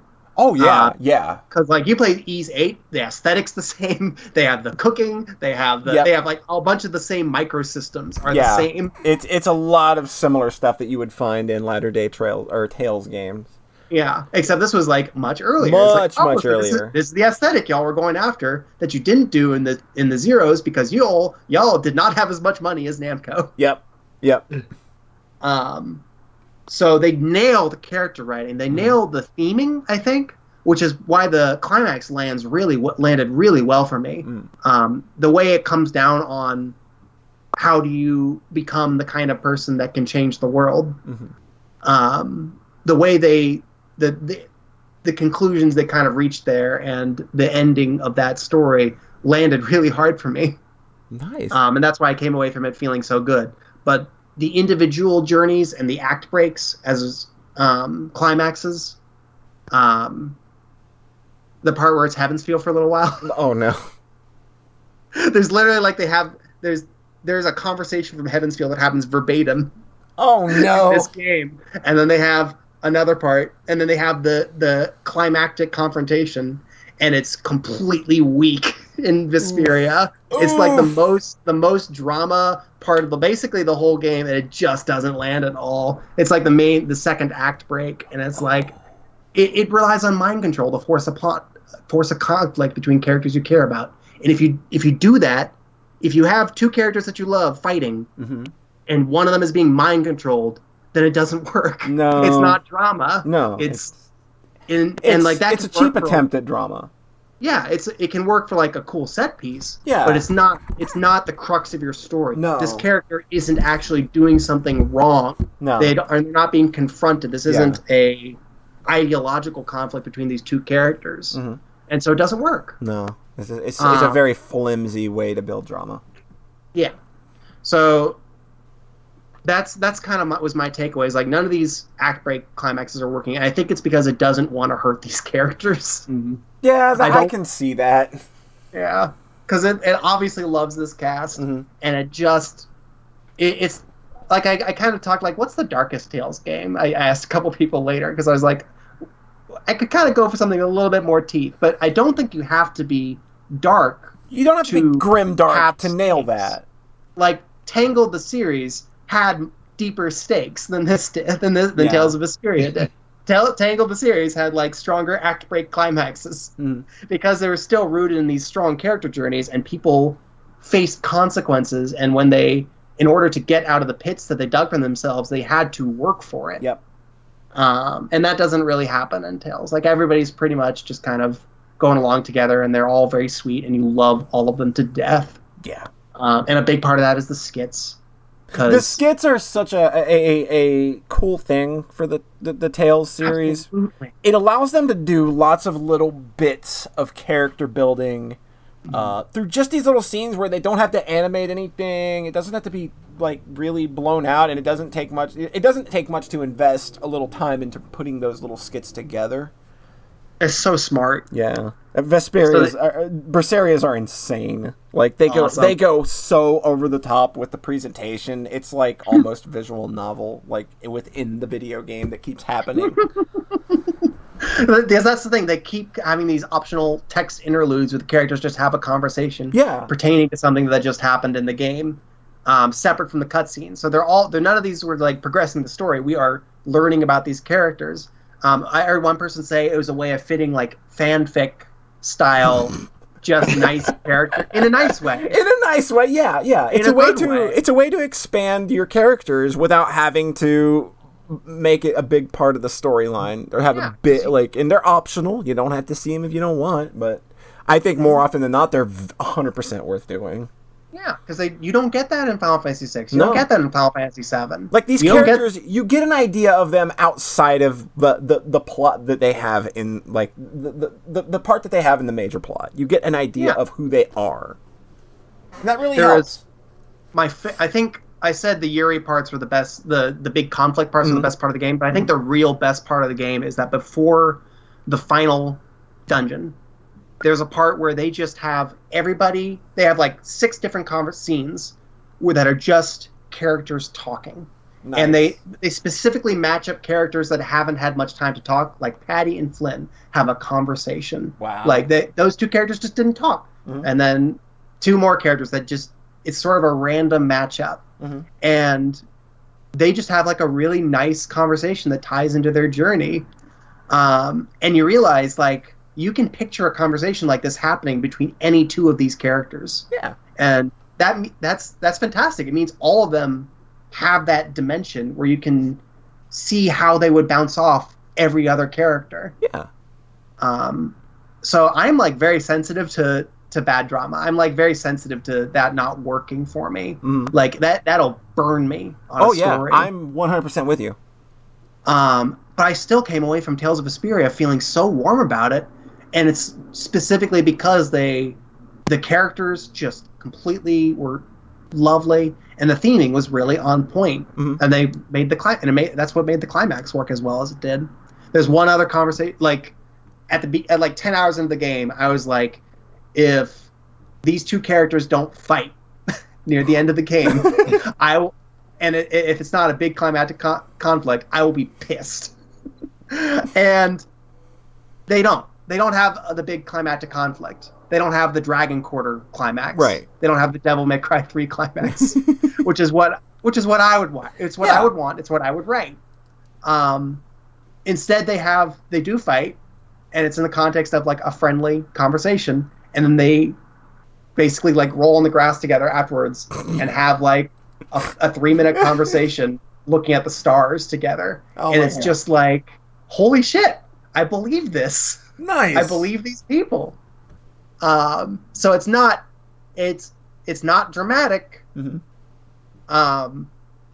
But the texture and the characterization is all there, and it just sold me. Nice.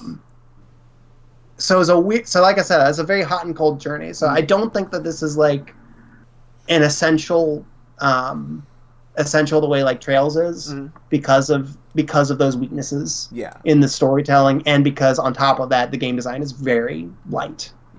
But it really won me over. I immediately bought Tales of Berseria. Yeah, I saw that. It was really good. just like immediately, like, well, yep, I was like 45 hours in, like, yeah, I can see myself playing one of these every 2 to 4 years. Yeah. And then I finished it, and it was like, I kind of want to play Tales of Berseria now. And I'm not going to, because that would kill me. But yeah, would be a lot. You want to wait a little bit, I think. Yeah.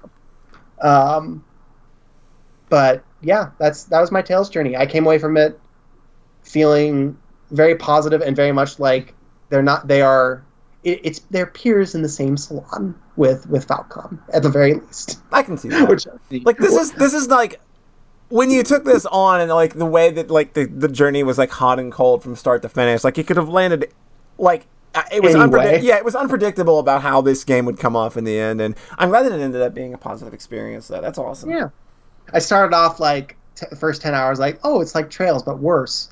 Oh, and then in a bad way, and then I finished it, and I was like, oh, it's like Trails but worse, but in a good way. It's aiming for something different than the Trails games are obviously going for.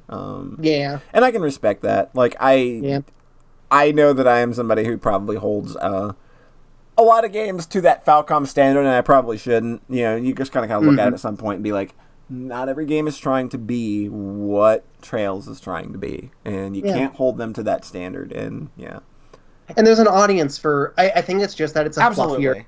fluffier story. Yes. It's not focused on hurting characters and then bringing them and then having them triumph over adversity. It is letting you live in this space with these characters. And there's obviously space for that, because there's a ton of VNs that are like that. There's a ton of fanfics online that are like that. There's a ton of books that are like that. Yep. And people love them. Yeah. And it's not my style. Just like the gameplay, most of the play here isn't really my style.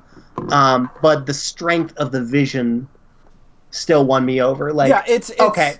I don't like this. Doesn't feel like corporate schlock. Like, the people that put this together, they wanted to make this specific thing. They care. They care a lot. Cared. Yeah, and it was like, and like the baseline competence was there. Like the big final dungeon felt like a big final dungeon. It paid off. It wouldn't be, like, super dramatic, but it would at least, like, close every thread that it opened. Correct. Like, it would have, like, the cool. There's a very cool final confrontation with a recurring boss during the last dungeon that I was really pleased with. Nice. And again, the fact that the optional super boss is also the final boss, I actually love that. That's really cool. Because if you get all those ultimate weapons, you have put like 90 hours into the game, and your characters are going to be extremely strong. And any game where you go and fight Emerald Weapon, and then, I've beaten the super boss, I guess I'll go fight Sephiroth now, and then you kill him in one hit. Yeah. Like, that's not going to land the same way as, okay, we've added another form to the final boss, and we have a story reason for why it's there, and it's a cool cutscene, and then the boss is really hard. Like, that's going to be, I think that's a much stronger reward for completion of that's players. Awesome. It's real, because again, it's built into the story, and now the climax of the most demanding part of the game for completionist players is going to be also the emotional high point of it.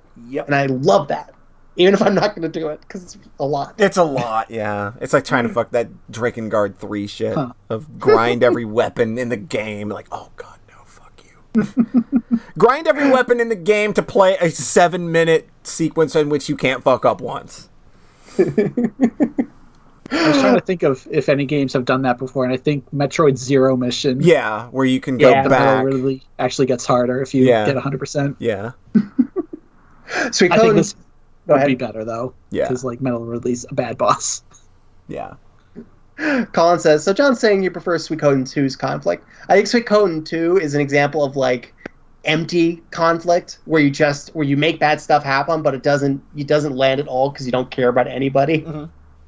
So that's like very much a different end of the spectrum, and one where nothing works. Instead of one thing working very well. All right, thank you. I started that, like, I've spent like 5 minutes before talking about getting this before playing the game. So I appreciate you all going along with me on that journey. Like, why wouldn't we? Like, this has been a pretty big part of what you've been playing lately, and it obviously left enough of an impact to me to need to be talked about. Like, I'm not going to fucking cut anybody off. Why? Thanks. Here's what you need to do. Yeah. You finish KOTOR, and then maybe some point in the future you start KOTOR 2, and then you get like 15 hours into it and get bored, and then you can play Berseria. There you go. Or I start Berseria and it's like 50 hours of walking a mostly linear game, and then I'm like, I could really go for like more of an RPG, and then I start KOTOR 2. Because I was coming off of, for KOTOR, I was coming right off of Queen's Wish, which was a classic PC Western style RPG that was very non-linear, with very demanding smart combat, a lot of game design, and a lot of good writing. And you had to do a colonialism. You had to do a colonialism. Don't forget that. And I did a colonialism. And KOTOR was just like, oh, this is worse in every way.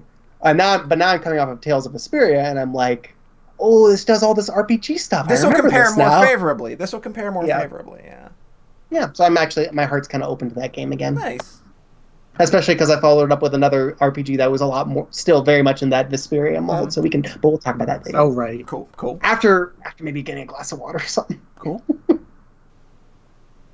Do you mind if we take a 5-minute break? I'm sorry, probably haven't gotten to you yet. Sure. We will be right back in about 5 minutes. Everybody get up, stretch your balls, whatever you need to do, and we'll be right back. Cool.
Hello.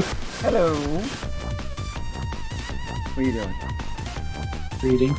What are you reading? Twitter. What's on Twitter? So not really reading. You're not really Simple reading. Gear. Yeah, you are stimulating the brain cells with junk food. That is what I refer to Twitter as. Twitter is where the titties are. That is. I looked at my Twitter timeline right this second, and somebody has just retweeted massive mammaries. However, they are attached to a woman who is also a fox. There you go. That's my day. Okay, I'm gonna hit the retweet button right now. You're gonna see it pop up. We're gonna see some titties. Like, We're gonna get nice. Oh my god! Those are some good god nep titties. Holy crap! Probably gonna need a few minutes after this podcast. That's very good. That is very good. I see a notification pop up. Polly liked your retweet. I like that retweet a lot. That's a good retweet. That's some good retweet. Yo, what up, Ding? Welcome. We're in the middle of a podcast. How you doing? Hope you're well. Hope things are going good. Tinker Gemini also just saw your nep and her very nice titties.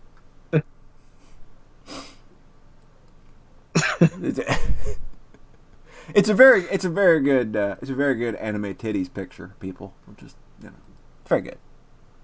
See, I don't have chat open because my internet Skype was like, your connection's bad right now, so I'm like, okay, I should close the video so I can't see what they're saying. Yeah. Not as good as Judith's though. That one nice guy is having cinnamon toast flavored coffee. That sounds delightful because I don't like coffee at all. But man, if you throw some stuff in it to make it not coffee, boy, I'm here. I love coffee as long as you add in a lot of half and half and sugar. Right. Like I said, add a whole bunch of stuff to make it actually not coffee. Fucking sign me up. Like, especially the lattes, or it's just like steamed milk. Yep. And a little bit of coffee at the bottom, and then I put in a bunch of sugar. That's fantastic. I think coffee is basically the exact same substance as chocolate. Because chocolate, well, okay, I like dark chocolate more than plain coffee, but also you still need some milk and sugar to make chocolate remotely palatable. And I think it's the same with coffee, where you add milk and sugar to make it palatable for humans. And then there's some people that are like, well, I like it completely black, or I like it with I love the taste of motor oil. Exactly. And also chocolate and coffee both great in ice cream. Exactly. Chocolate and coffee both great in cakes. Exactly. In almost any sweet context, chocolate and coffee both completely elevate and are wonderful. Yeah, I'm here for that. Yeah. So that's how I think of coffee. Oh, coffee smells fantastic, Zach. Beepner, we will go drink our Babby Chalky milk. Okay? We will. If you have a problem with that, there is a suggestion box that you can drop it into right there at the end of the show. And my thinking is that I've been drinking tea with milk and sugar, like plentiful milk and sugar, since kindergarten, basically. Every single day, usually a lot of it. And I deeply enjoy every cup. I'm just like, it always is like a highlight, a little mini highlight of my day is like, oh, there's my cup of tea. A little treat.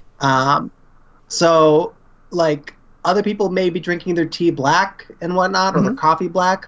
Most of them aren't enjoying it as much as me. No, they're not. They're not. A lot of them aren't drinking as much as me. They think they're adults is the thing. They think they're being more of an adult if they drink it straight black. I think that's what it is. Like they fold their arms and they look at themselves all self-assured and like, yeah, I'm drinking this black, awful, shitty tasting garbage. I'm so much of an adult. Just the caffeine, which just is so sad. Yeah, that's sad.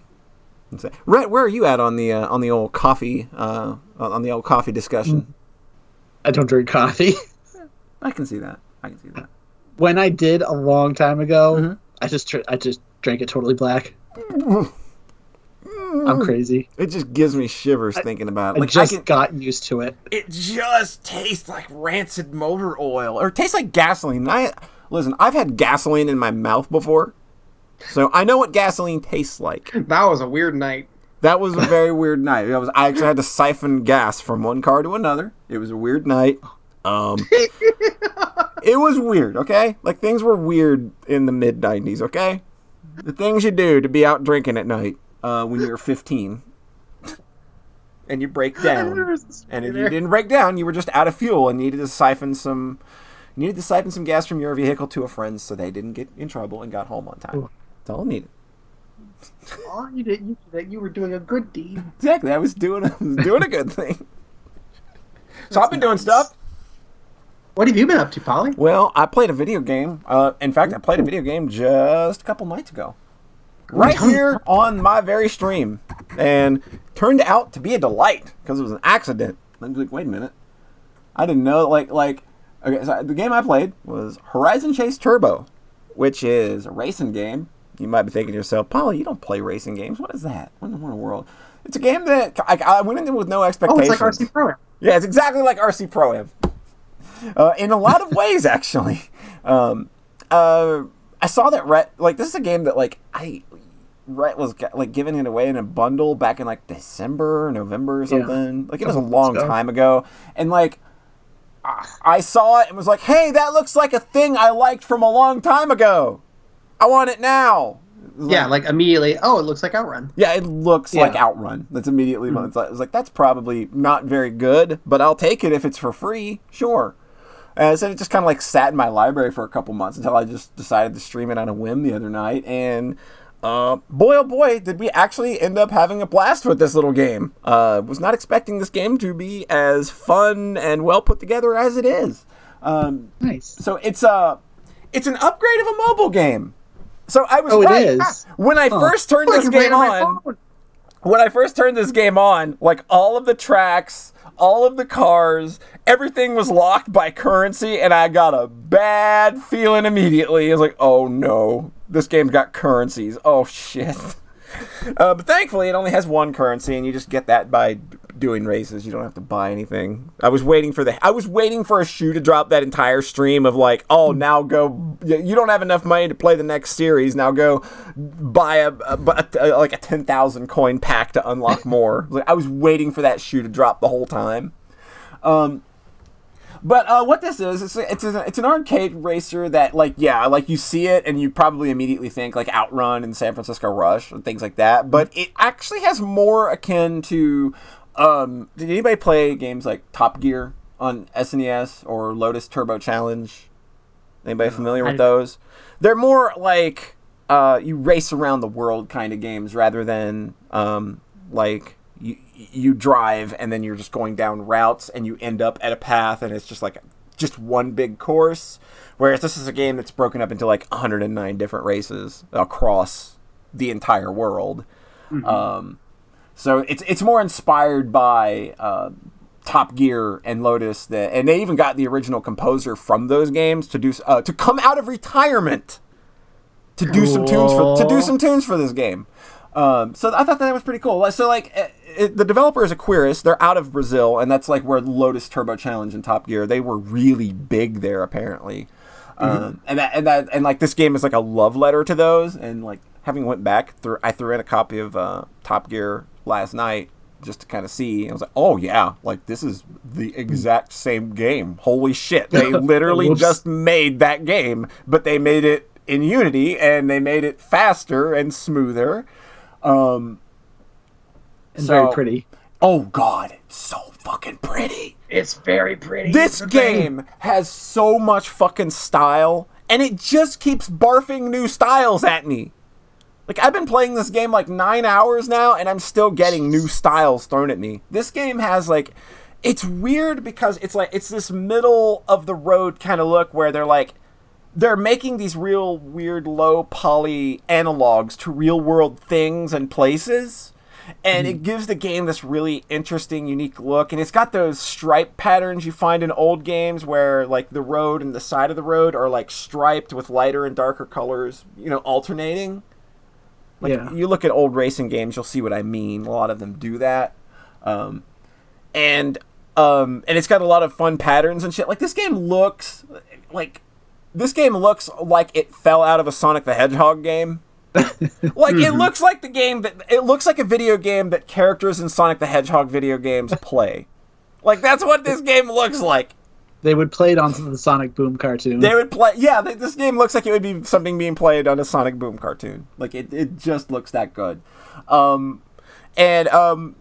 do the racy thing. You race. You rack up coins, and like the more coins you get, you unlock more cars. It's just a natural progression. If you place first in every race in a country, you get another car unlocked for free. If you finish a tournament, you get another car. So there's like this game's constantly throwing content at you, and it's doled out at a very pretty even pace so that you're always kind of unlocking something every 5 or 6 races.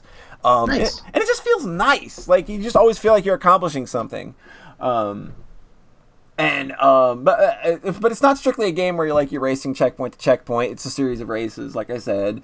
And like it doesn't have a timer, but your fuel is your timer actually, which I wasn't expecting that because we were in the stream for like the first hour and I didn't realize I could run out of gas until I ran out of gas. But there's gas like littered all over the track that you can pick up. You don't have to do like pit stops or anything. Just run into the gas. Just run into the gas. It feels good. Like perfect. That's another thing. This game just feels good to play. Like laying into the gas. Like this is the kind of game where like it's super arcadey. Like there's the sense of speed is ridiculous, and the steering is like that Outrun kind of steering where you're gonna go into a turn at like 130 mile an hour and come out of it at 145.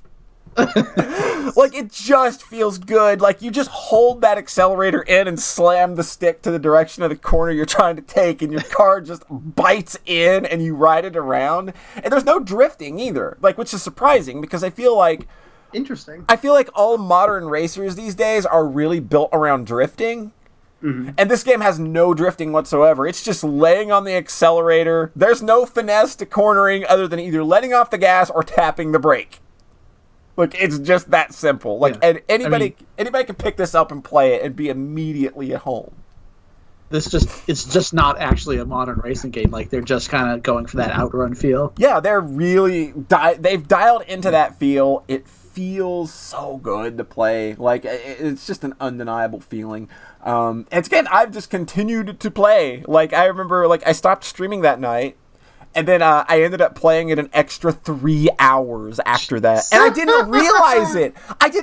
Because all I was doing after the stream, like, we played it and we were just playing to play. Like, I wasn't going back and, like, replaying tracks for golds or anything like that. So, like, I sat down and I was like, all right, I'm going to go play back through the tracks that I've unlocked so far and just get all the golds, which means finish in first place and stuff. I do that, and I look up and it's 3 hours later. I'm like, oh, shit. Whoops. I kind of like this game, don't I? Awesome. Didn't you have a moment where you kind of I had a moment. Figured out something? I'll go over A heated poly moment. It was a poly moment. I figured something out, but I come to understand it. Like, okay, I know why it's like this. But yeah, like this game is just a whole lot of fun. Like, I'm still enjoying the hell out of it, and I'm only, I think, about 3/4 through the world tour circuit, and I haven't done, like, the tournaments or anything yet. So there's still a load of content in this game, and I'm still having fun with it. So I'm just gonna play this thing until I bleed it dry, and I'm done with it. Like, it's super good. Like, if you want that arcade racing experience, I don't think anybody's duplicated it in the way that this game has. There are a couple of games that have tried. There's another one coming out that our duck friend linked. And I advised him against that one because I was like, oh, hey, look at this one instead. And he went out and immediately bought this one instead. But there's another one coming out that looks a little more polygon-y. And it's just like, but it has like no character to it at all. Like, whereas this game I feel has a style that it is biting into and just expanding upon over and over again. And again, I can't get over how goddamn amazing this game looks. It's just, it's so aesthetically pleasing. I just downloaded it on my phone and played around. It feels really good. God. Yeah. It feels really good. It's super solid, isn't it? I didn't realize it was a mobile game. I'm like, oh shit, I'll actually play this now. So, there was a moment for me, though, with this game where the illusion broke for a moment. Okay. This is a racing game, and we know that there's, like, intense rubber banding in racing games. You can study out, like, this game, kind of, like, and I feel like a lot of racing games, they have the time and probably the resources to kind of fudge their algorithm to make races look a little more dynamic than they really are. Whereas the racing competition in this game, like, it's not dynamic at all. It's not really reacting to the player whatsoever. Like, the cars are on a path and they're programmed to run that path no matter what. So they don't really react to you. And so what it leads to is, I feel, I don't know that this is 100% how it works, but I feel like there is an algorithm that states that, like, if you're like 30 to 33% through the race, you're only allowed to get as high as 8th place because the cars in front of you will block the fuck out of you or stay at a speed just out of your range. And then as soon as you pass a certain threshold, the car in front of you will just fucking give it up.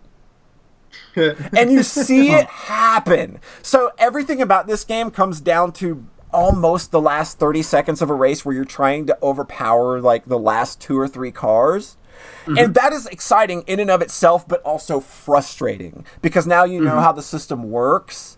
And so it was like for a couple of minutes, I was just like, oh man, the magic's gone. I know what this game's doing. I know that this is how every race is going to feel. And there aren't a lot of exceptions to that, unfortunately. And that's kind of like the only real thing that I can hold against it is that every race feels like it's running on a script. There's no dynamics to it. But even with that knowledge, I'm still playing it and having a good I was like, oh shit. Okay, I guess I got past that. Yeah, like I got past it. Like I almost immediately got past it. Like I was just like, I know what's going on here. That kind of sucks. But then I was just like, I'm still missing a couple of golds. Let's just go play it anyway. And then 3 hours later, I'm still totally on board. Like, yeah, okay. Like, I know what the game's doing. It's a little frustrating at times knowing that that's like, oh, I know I'm going to have to fight tooth and nail, like, on a really rough track for those last 2 positions. It's like, oh my God. Because it means you're not just lapping everybody and making it easy and making it, like, making the ending. They want the ending to always be exciting. Yeah. Tengu Gemini is right. This game is literally just Top Gear. But yeah, like you get like there was like there's only one race I've had so far, but it's literally just this world's tiniest square. and there's no way to not bump into literally every car on the track. It's ridiculous. Like, I got to the end of that race, and I think you can only win by RNG. I don't know how you fucking win that race like by legitimate means. It's just like, you're just getting pinballed for 10 laps around that thing. It is a miserable 3 minutes. But other than that, like, I'm having a ball with this game. It's really fun. It is an unexpected delight. Like, I was not expecting... Like, I went into that stream just like, I don't know, it's a racing game. Let's just chat with somebody. Yeah, like, we was chatting with a new member of the community, Little John, who joined me on commentary that night. Like, again, thanks for joining me. And we just kind of, like, we chopped it up and we were talking. And, and about an hour in, I realized, I'm really enjoying this. This is super fun. That stream was very nice. Yeah, like, it was really nice. Like, especially it was coming off the Faerun stream. The previous night. Did you delete that? Because it's not in your past broadcasts. I didn't intentionally delete it. Let me check. Yeah, I didn't see it either. I looked for it. Can you highlight it maybe? Or something? I highlight all of my streams afterward. Okay, because I really love... Because I'm academically interested, because I'm making... Because we're making our Faerun killer. We're making our Faerun killer. Yeah. Like past broadcasts. It's not there. What the fuck? I'm so sorry. I know that somebody mentioned that Twitch was losing some of the past broadcasts, but that was from years ago. I might have it still saved locally, though, because I record all of my streams. If you have that, that'd be really helpful. I'll just upload I really it. enjoy that. I'm academically interested. Yeah. But yeah, man, like, this game's really good. If you like Top Gear, like, yeah, like, get on it. Like, even if you liked Outrun, like, even though this isn't that game, Outrun. Even though this isn't 100% that game, it's still really good. Like, I'm having a ball with it. Like I said, I'm gonna bleed this game until I'm not having fun anymore. And I don't see that happening so far. Like, the game's got a real good progression to it. Like, I keep getting new cars to play with, and I'm hoping there's a Wienermobile at some point. That'd be great. Or just like a big chonking bus that I can take around corners at 160 miles per hour. That'd be fun. I've got a getting that little Prius on stream was the fucking best. The cable guy car that we got. That was the highlight of the stream when I got that. It, like, the fucking best moment. I'll report back on the mobile version and see how nice it is, because it's free to try and then $3. So that's not bad. It might not actually be a miserable. So like, it's not just free to play. I like that it's just a, hey, this is the demo, and then you have to pay for it. Yeah, I'd be interested in hearing how that turns out. Yeah, like the ladder has physics on the cable truck, and we lost my shit because the ladder kept bobbling back and forth, and I couldn't fucking race. Yes, there is a car in there called the Knight Rider that is shaped like the Batmobile. I've seen its silhouette. I don't have it unlocked yet, though. Excellent. Yeah, this is a good video game, though. I'm having a real great time with it. Anybody else got anything? I got one other thing, yeah. What about you, Rhett? Rhett, what about you? I have another small thing. All right. Okay. Well, I'm going to toss it to Rhett. We'll take it around the horn again. Yeah. Cool. I also remember a few things about Final Fantasy when John was talking about Vesperia, and then I totally forgot them again. Okay. So, I watched an anime. Oh, yeah? Tell us about it. Go right into that. Let's go for it. So this is funny because I haven't mentioned it on Twitter at all. Like, ooh. Interesting. These are always exciting. I watched a show called Beastars. Yes! Oh, okay. Tell me about this! Yeah, tell me about this. Oh, this is on my radar, Rhett! So, I almost debated not bringing this up because there's some things about it that are tricky to talk about. Horny? How horny is Beastars? John, it's about a 10 out of 10 horny. There you go. No! Is it good horny or bad horny? Is it pred prey horny? Are they wanting to eat the rabbits and whatnot? Yes. Yes! Okay, that kind of horny. Oh, yes! It's... I remember seeing... I was excited because I saw the furries on my timeline get disappointed. Can I call it Vorny? Vorny? Because it was specifically Vorny. And I was like, oh, okay. I was getting ads for this on Facebook. It was like... Okay, so let's back up a bit. How is it, though? This is a CG animated anime. And unlike a bunch of the others that Netflix has, which are all, like, terrible looking, this one is done by the same studio that did Land of the Lustrous. Oh, yeah. So it's extremely good looking. They're the one studio I trust now to do that. Yeah. Cool. Like, pretty much immediately, you just forget that it's CG animated. You just get used to it. And it's just like, every once in a while, you're like, oh, right. Like, because, like, the character stills when they hold a position, it looks so good to just look hand-drawn at that point. Right. Nice. Like, I think it's kind of like those Guilty Gear games, like... Oh, yeah. Like, it looks good in that kind of similar way. That's where good it's like, shit, yeah. And I think this gets away with more than Guilty Gear or Land of the Lustrous did because they're not using human characters. Wait a minute, are there rabbit titties in this anime? Because somebody just in chat, like our good friend Elfin, who was on, like I said, who's our good friend Little John, he said that it was he thought it was a better version of Zootopia. Then the rabbit took her shirt off. Are there rabbit donkers in this anime, Rhett? There's not full-on nudity. This is a very sexual show. I don't want to click that. I'm gonna click it. I don't care. Let's see what we got. Okay, yep. There's some bunny knockers, but they are not defined. That's more bunny than I expected for the bunny. That's a very bunny. That is a very bunny. Yeah, that's not very anthropomorphic. Bunny to still have titties. Yeah. I didn't know what this show was really going in. I got The only thing I knew about it was horny. That was the only thing I have known about Beastars. I saw one clip from it, and I didn't even realize the characters are also high schoolers. Oh my god.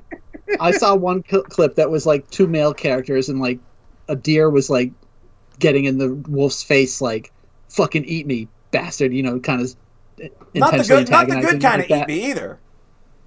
Oh no, but like he really hates the predators, obviously. Right.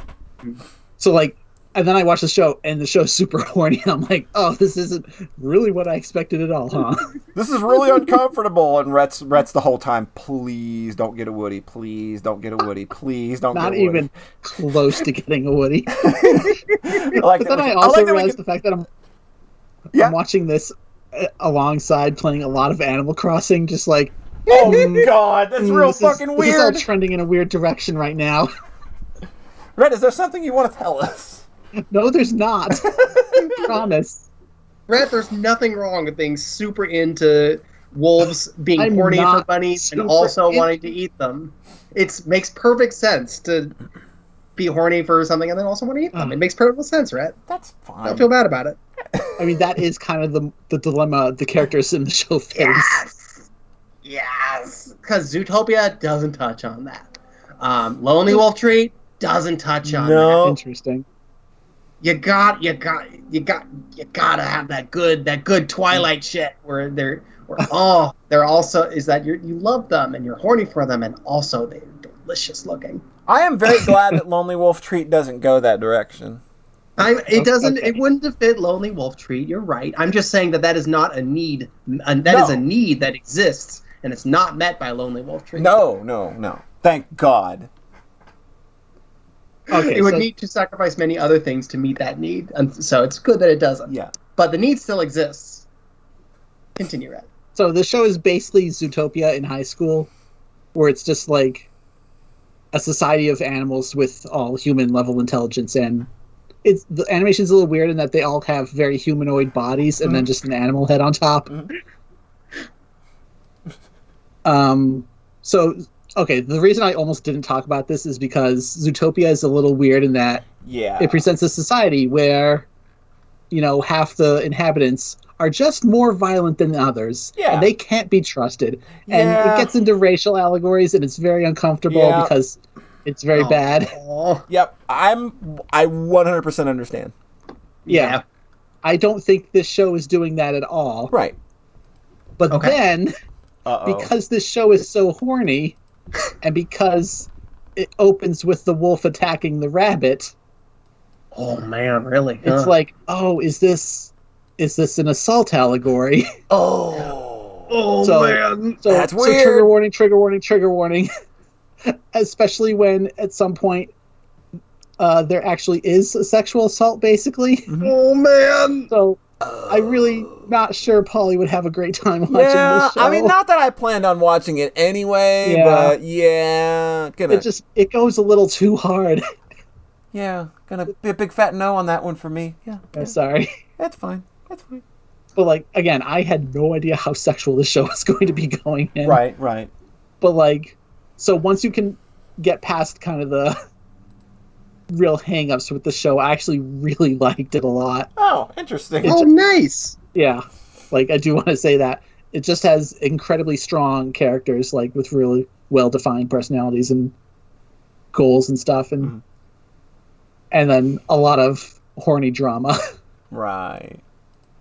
And then it all wrapped up pretty nicely that I wasn't expecting. And then there's one thing at the very start of the show, kind of to kick the story off, and then they don't acknowledge it. They don't really focus on it at all. Like, other stuff starts happening, and then in the last minute, they bring it back up again.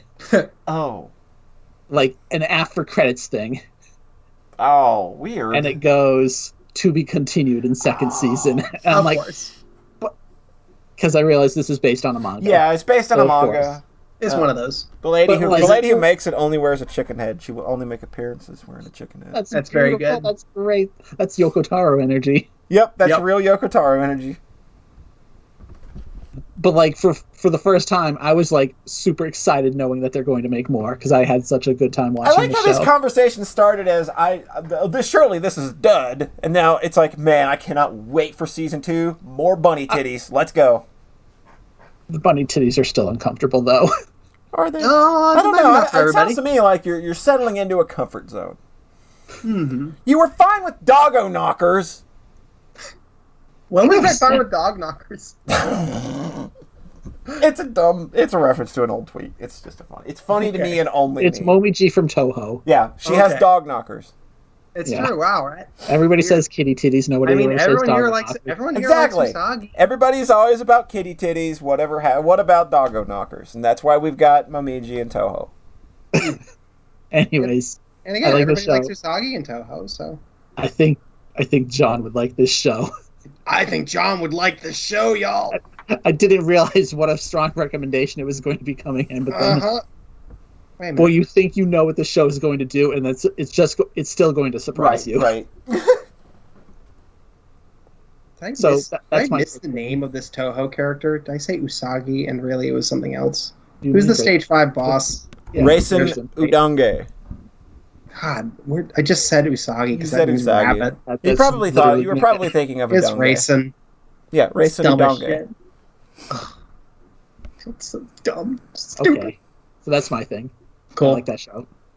Very noted. on a lot of levels. Thank you, Rhett. Remember when John used to be scared of being horny on the podcast, and the first time he got horny on the podcast, it was real fucking obvious? That weird wavering in his tone when he spoke, but now he's just so confident and out there about his horniness, he don't give no fucks now. He's mask off. I still remember that boyfriend to death discussion, though. Oh, that was a good time. I remember it was episode 49. That was more than half the show ago. That was so funny.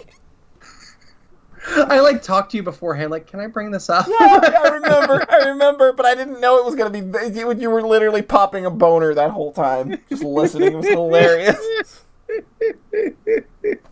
Memories. Life is good. Oh, the start of a journey. Yep. It's beautiful, really. Absolutely. I think Rhett's gone on a journey. 24/7 horny. Yep. For bunny titties. For bunny titties, who knew? Oh, shut up. Who knew? Bunny feet. Next it'll be bunny feet. Oh, no. No, Rhett, no! I mean, they're lucky. There you go.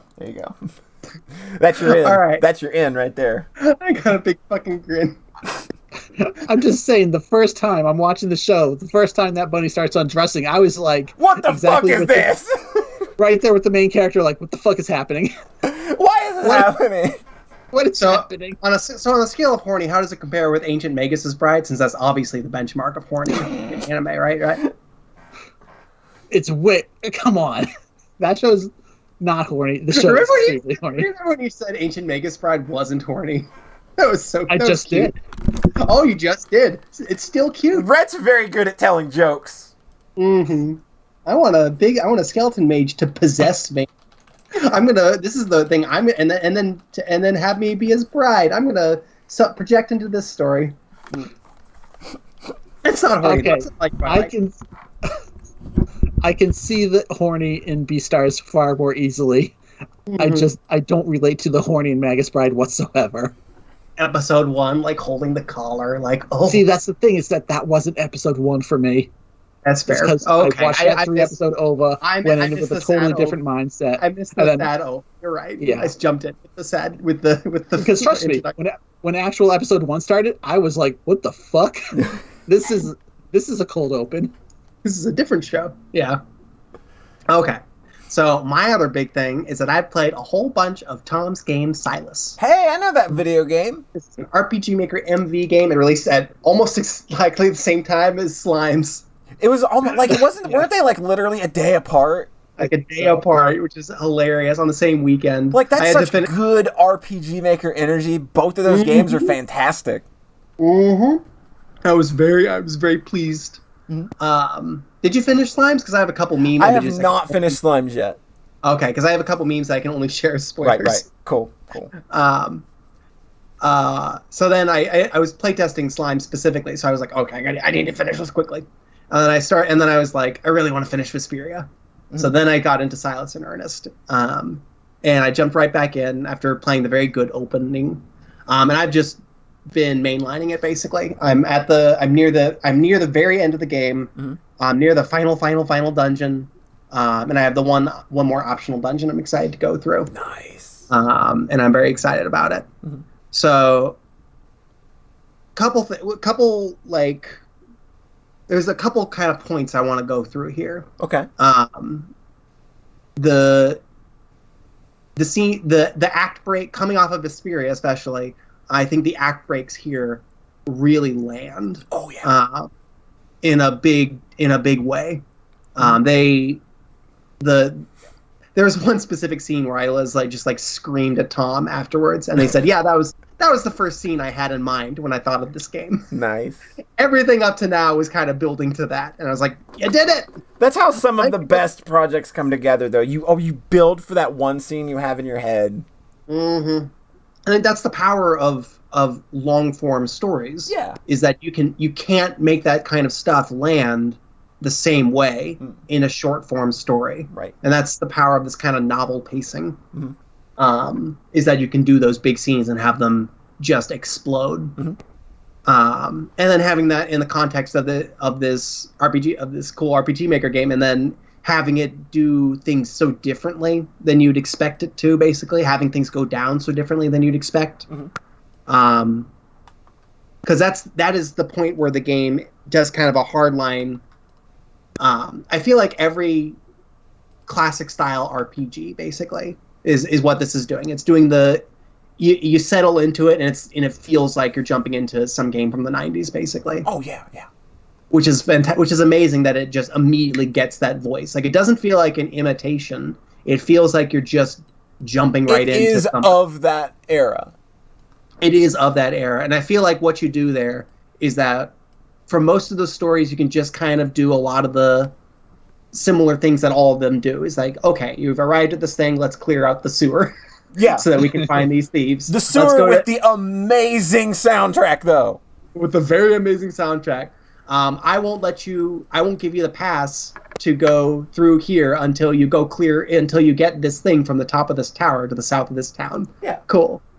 So you can just do that stuff, and it's all fun and nice. Mm-hmm. But then you'll want a swerve, and where it's like, where things happen in a way that are transformative to the rest of the story, where the rest of the story follows through on those on the consequences of that transformative moment, and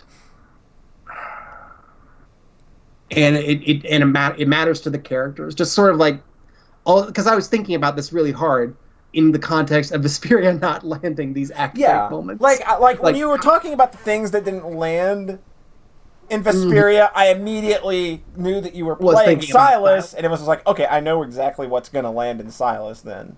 Yeah, exactly. And now I'm up to the final dungeon, and I'm like, okay, cool, yep, this is working. Because after that one act break, like for the first, like, there's a big chunk of the game that's sort of like the chasing after Sephiroth bit of FF7, where you're just kind of going from place to place, and then the villain's like, well, he was right here, he was just here, you just missed him. But when you get there, shit goes down, and then after that, the story just kind of keeps going and going, and it feels really good. The optional dungeons are the dungeon map design. I think it's stellar. It's really smart. I think the Forest 2 was the first one where that really hit me, because it was big, and it was just big enough where I could like just barely hold it all in my head as I was walking around it. But I had to like work to do it. I did start sketching out a little map, but it wasn't quite necessary. And that feeling feels very good. Almost a little bit like Final Fantasy 1 dungeons is a comparison I was making in my head a lot. That's very much where I was at when I was thinking about the dungeon design of that. That and like Lunar 1 were the two games that came to mind. Lunar, Final Fantasy 1, Lunar, and Phantasy Star 4 were like the three things that, like, I felt that that's where all of the dungeons could be categorized. Like, this is a Phantasy Star dungeon, this is a Final Fantasy dungeon, and this is a Lunar dungeon. Oh yeah, the tower right before the final thing is like, oh, it's like that Phantasy Star 2 dungeon, except for humans. So I imagine that's probably a lot of Phantasy Star 4 dungeons. Oh yeah. So the map is, so I really like learning those locations. And I think I was comparing a lot with Final Fantasy 1 in my head, because specifically a lot of what the pacing here reminds me of is the GBA version of Final Fantasy 1. Which I've been mean to in the past, because it drops a lot of the what you specifically tweeted something to the effect of like, thank you for giving me all of these ethers for a very cheap cost in the first every town. So that I can use all of these nice skills. That's nice. I like that. It is like, nice. Let me use the shit that's in my spellbook, not just for bosses. And that's what I sure do.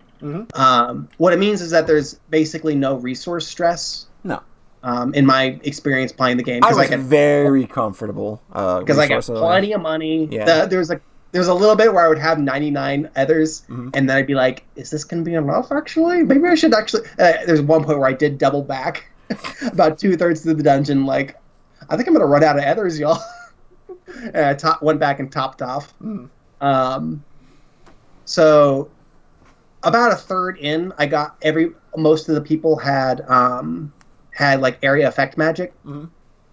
So I would basically got into a rhythm where where every new encounter in every dungeon, I would figure out the most efficient array of area effect magic to beat the game in one turn. I had like mental notes of every kind of enemy formation and what my strategy was for each one. What the weaknesses are. And that reminded me a lot of FF1, because once I learned Flare, like I remember the last time I was just Flare. Yeah. That's how you sweep. That's how you sweep in that game. Yeah. And so it's all of this stuff that kind of reminded me of Dawn of Souls, because it's not just it's the lots of others, the very good maps, because those maps are straight from Final Fantasy 1. The setting up sweeps with area effect magic.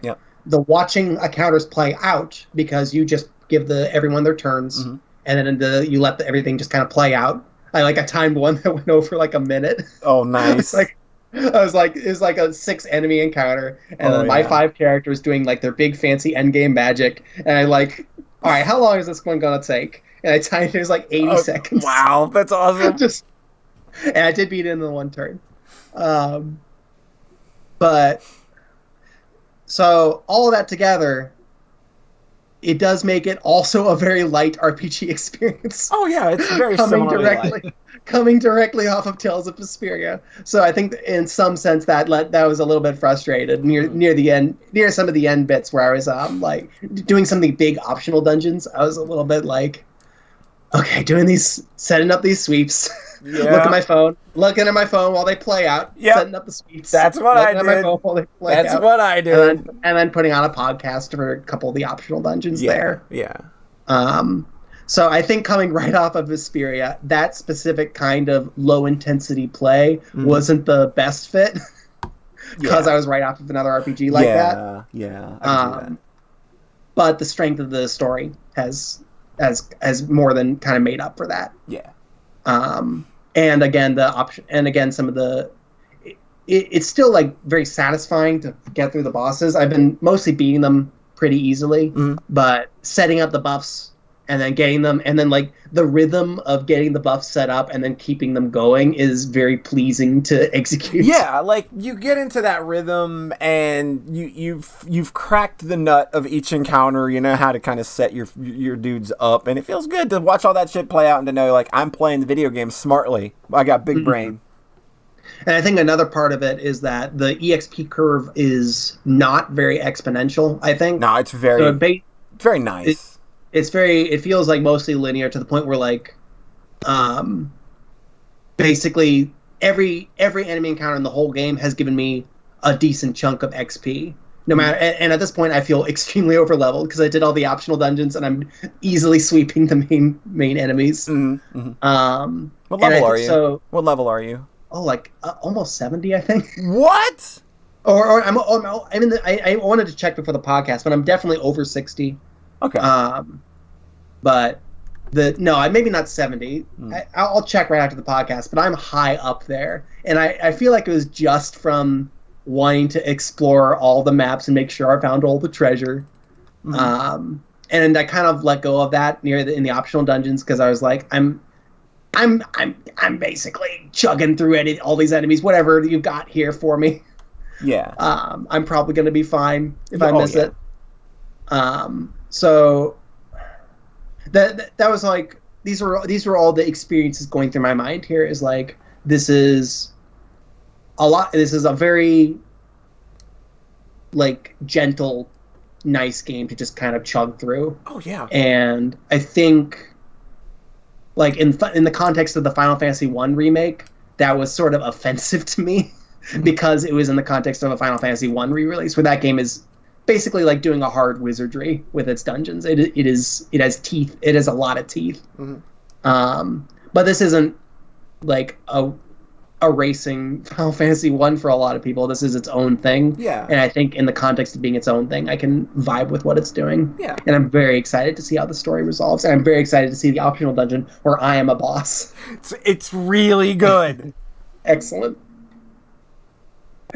So I think that was like, I wanted to honestly express sort of those parts of the experience there, and I think I did it. I think you nailed it. Like that game's really good. I had a really good time with it. Like it was that kind of RPG comfort food that I didn't know I needed at that time, but it was just like, oh man, it's just nice to kind of bite into a nice warm slice of very Lunar-like. Yeah, I think that's a takeaway here is that this is doing the comfort food game thing, where you don't have this many random encounters that are mostly easily dispatched if you're not going for that. Yeah. And I think that's legit. Like that's a legit approach. So both Tales of Vesperia and Silas kind of challenged me with parts where I'm like, oh, this isn't my favorite thing that this is doing. But then they both won me over with kind of the strengths of their visions. Awesome. So. Awesome. And those are my media experiences. Alrighty. I got one more I can throw out. Alright. Now, this is a big one. I spent a lot of time on this one in the last couple weeks. Ooh. Who here is familiar with Turok Dinosaur Hunter? I am. From your tweets? Yeah, from my tweets. Okay. Yeah, I played Rhett, that game on the N64. Yeah, Turok on N64. Didn't like it. Turok Dinosaur Hunter is some 1950s comic book that literally nobody's ever heard of. Cool. Really? Yeah. Wow. Yeah. Like my dad was into comics in the 50s. did not know. Like, cause like I had done the research and heard about it even back in the day. I was like, what is Turok Dinosaur Hunter? And like I asked my dad, it's like, have you heard of this? He's like, no, doesn't ring a bell at all. Oh, that's too bad. Could you imagine somebody who knew those comics just being so seeing stoked? the video game version? See it being so stoked that their weird thing is finally, being recognized. But apparently it's just like, it's a weird property that Acclaim picked up when they bought some other studio who had the license.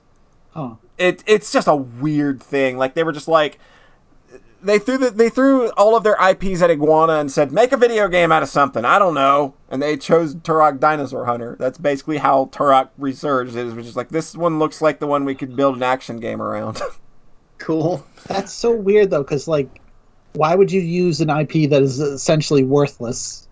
Maybe trying to just build your own brands. I mean... But then, wouldn't you just, I don't know, make your own IP then? Yeah. It's just very strange. It's a very weird thing. But Turok on the N64 is a very weird thing. It's a bit of a technical marvel because...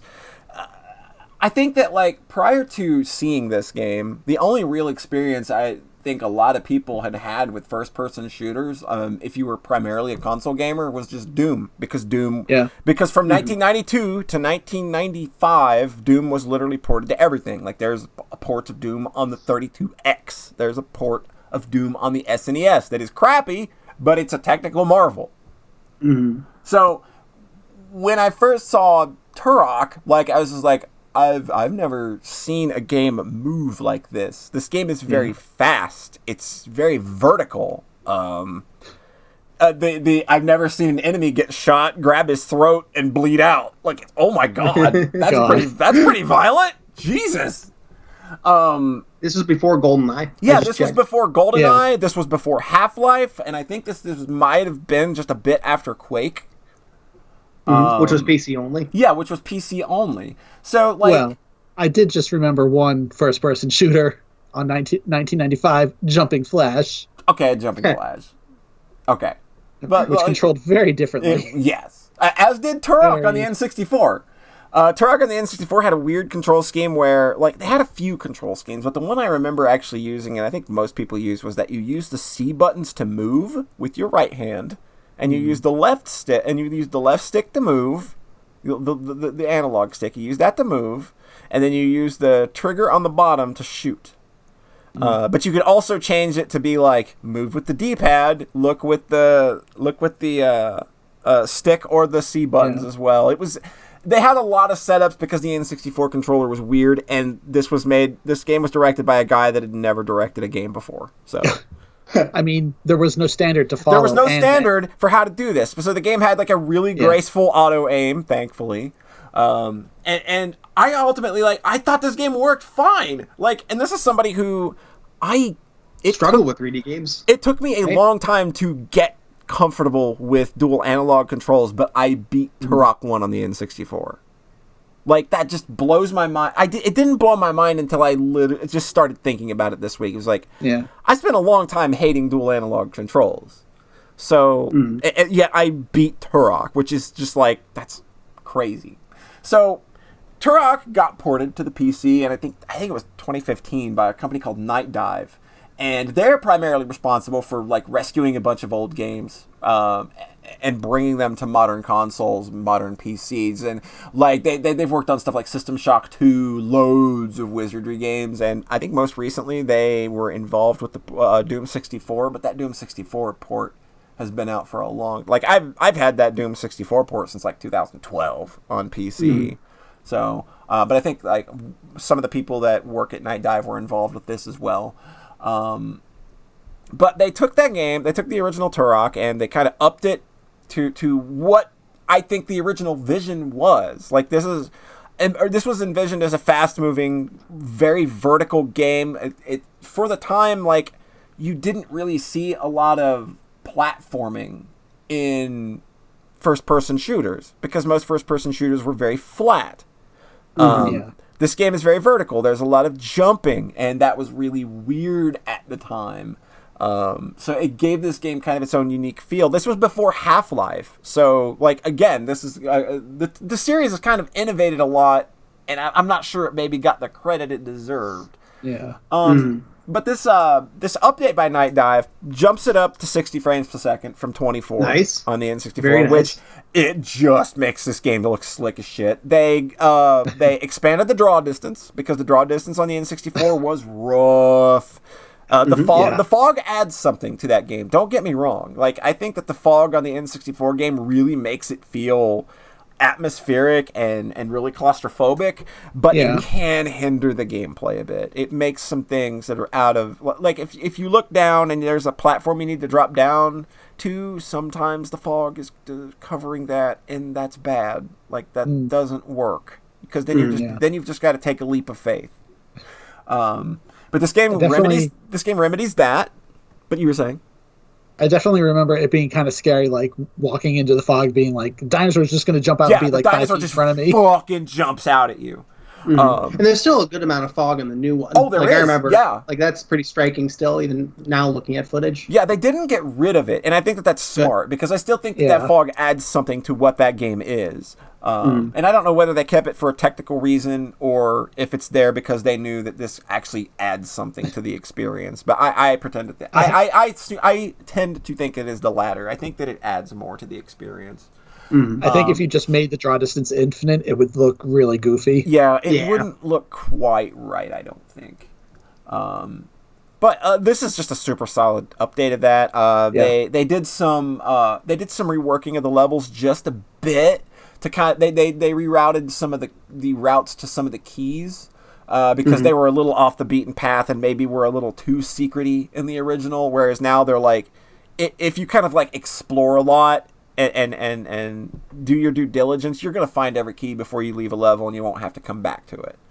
Cool. Because basically how the system works is you go into, like, let's say you go into level 1. It has 6 keys in it. There are 3 level 2 keys and 3 level 3 keys. And in order to open level 2, you need to get all the level 2 keys and and on and on. That's how the key system in the game works. You get to a hub after the first level, and then you start putting keys in and going through the portals to go into the next level. So it's an interesting system. And another thing that's just like that was hugely interesting at the time is the maps in this game are huge. They're ridiculously large. Like Doom maps don't even compare.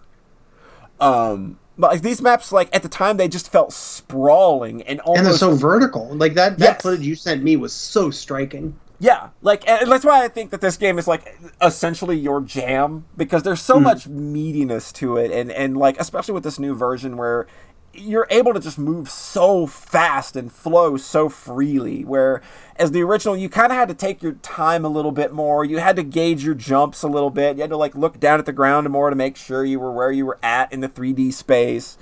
Whereas this game, like, I just got into a feel where I could just, like, I would just run off of a cliff and then just jump, because it's got that Wile E. Coyote kind of jump into it, where you can walk off and you've got, like, a very good grace period to jump. So there's just a lot of fun shit that you can do with, like, the horizontal momentum you have and the vertical way that a lot of the levels are constructed. I like this remake so much that I played it twice in 2 days. Nice. Wow, I finished it. I finished it, and then I finished it on hardcore mode. Like, I just liked it. I had enough of a fun experience with that, like experiencing that game again, that I just played it twice. Like, it was just so good. That rules. Yeah, like, I can't recommend it enough. Like, I think that is a super solid. Like, I don't think that in terms of things like enemy AI or enemy placement or even some of the map design compares to some of the stuff id was doing at the time. I think that it's maybe slightly worse than that, but I think that, and it may lack a lot of the same variety, but the tools that this game has in its toolbox, it uses them really well. Like, I was just consistently, like, I was consistently marveling at, like, yeah, this level design is really, really smart and good. The levels wrap around in and on themselves in such a way that feels really smart. Most of the secrets in the game aren't like, oh, you tapped on or ran through a random wall. Like, a lot of them are just like, you did your due diligence and you explored. Here's, like, a chain gun early. Like, you can get the auto shotgun in level 1 if you just search around a lot. And so they did a lot of smart things with natural level design, rather than just like, oh, I walked up to a random wall and hit the use button and then it slid open. Like, there is some of that in the later levels, but, like, a lot of, like, stages 1 through 5, 6 even, a lot of the features a lot of the secrets are just naturally there. You just got to go and look for them a little bit. Like if something looks weird, go investigate it. Like, and also it's a game that's got like a live system, and you collect things to earn more lives. It's wild. It's very video. So what happens if you run out of lives? You game over, and then you have there are save totems in the middle of levels, so you can just like reload a save. Okay. So it's not that punishing, but so you have to reload a save though. You won't just like respawn with 3 lives. No, Wow. You have to reload your save. You reload your save. So you could save with no lives. You could save with no lives and have a real fun time. Yeah. The game's not too mean-spirited. Yeah. I didn't find too many instances where, like, if I was in a bad situation, I wouldn't be able to recover. Because enemies are pretty good about dropping ammo and health. But, like, a lot of enemies just drop 2 health all the time. So it's very generous with giving you the stuff. And Turok, a lot of fun weaponry in these games. Turns out there's just a lot of fun weapons. They got a lot of impact. They feel good. I think, like, with Turok 1, they were just getting started, but, like, later games, kind of, like, the weapons just get way more cooler. Speaking of, guess what? I played There's Turok. A Game Boy Color game! Yeah, there's a Game Boy... Oh, man, those games are... I remember, one of those games being run at a speedrunning marathon, and one of the developers was on call, and he had worked on all 3 of the Game Boy Color Turok games, and apparently, like, it was almost a nightmare every time they had to do one. Wait, did you say there are 3 Turok Game Boy games? I think there's 4 because I think they did a port of Rage Wars as well. Oh my god. That's what I'm looking at now. I'm looking at Game of Q's. Turok, Battle for the Bionosaurs for the original Game Boy. Mm-hmm. Turok 2, Seeds of Evil, Game Boy Color. Turok 3, Shadow of Oblivion, Game Boy Color. Cancel Game Boy Advance one, I think? Or at least a cancel Game Boy Advance game? Yeah. I think so, yeah. Oh, wait, and there's Turok Rage Wars, Game Boy Color 2000. Yep, there it is. So 2 in the same year, assuming those came out, because, it looks like there's a GBA game, I'm not sure it came out. Mm-hmm. So that you played all of those, right, Polly?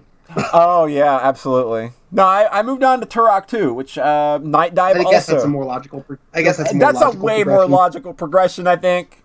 1 to 2, I kind of like that. I think that's a good sequence of events in a way to experience things.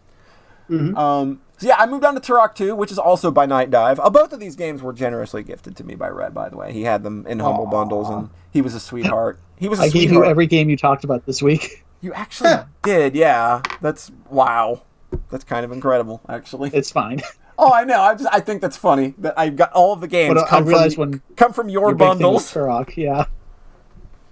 Didn't even think about that till now. So I was familiar with Turok 2, but I never played much of it or finished it on N64. I didn't own it. It just seemed like a pretty okay upgrade to the original at the time. Like I was already on to like PlayStation and mostly RPGs by the time Turok 2 came out. But it's like big and meaty. Like it is an entirely different beast from the first one. Like the guns, the sounds, enemy designs, and aggression. That everything's dialed up in a way that makes a lot of what the game's doing. It feels super satisfying at first. It may be one of like the most fun and useful weapon sets I've ever played with in an FPS. Like they're all of the weapons in that game are just.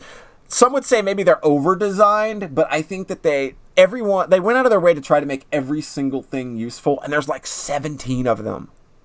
God, that's impressive. That is a load of shit. Also, shout outs to the cerebral bore, which I was gonna say. My one memory of this game is just glitching, or not glitching, but cheat coding to the last level and just playing with the cerebral bore. The cerebral bore is a weapon that fires out a small drill bit that homes in on the nearest target, drills itself into the enemy's head. You hear it scraping and cleaning everything out. You see them stand there with a big fountain of blood and brain flying out. And if that wasn't enough, the bit explodes and blows their head off at the same time. It's straight up a Mortal Kombat fatality. It's a Mortal Kombat fatality right in the middle of a fucking gunfight. And you can fire off like 5 of these at once. I had rooms full of guys getting drilled. It sounded like a dentist's office. Oh my god. It was so good. I had so much fun with the weapons in this game. Like the plasma rifle is the best plasma rifle in the world. If you fire it from the hip, it's a little explosion when it hits something. It does a little AoE, but if you go into the scope mode, it's a sniper rifle. Like, Jesus Christ, it's so good.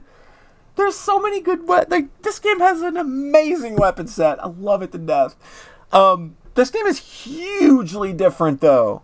The pace is slowed way down. Turok is a lot heavier. There's a lot more gravity on his jumps. There's not much emphasis on platforming in this game at all.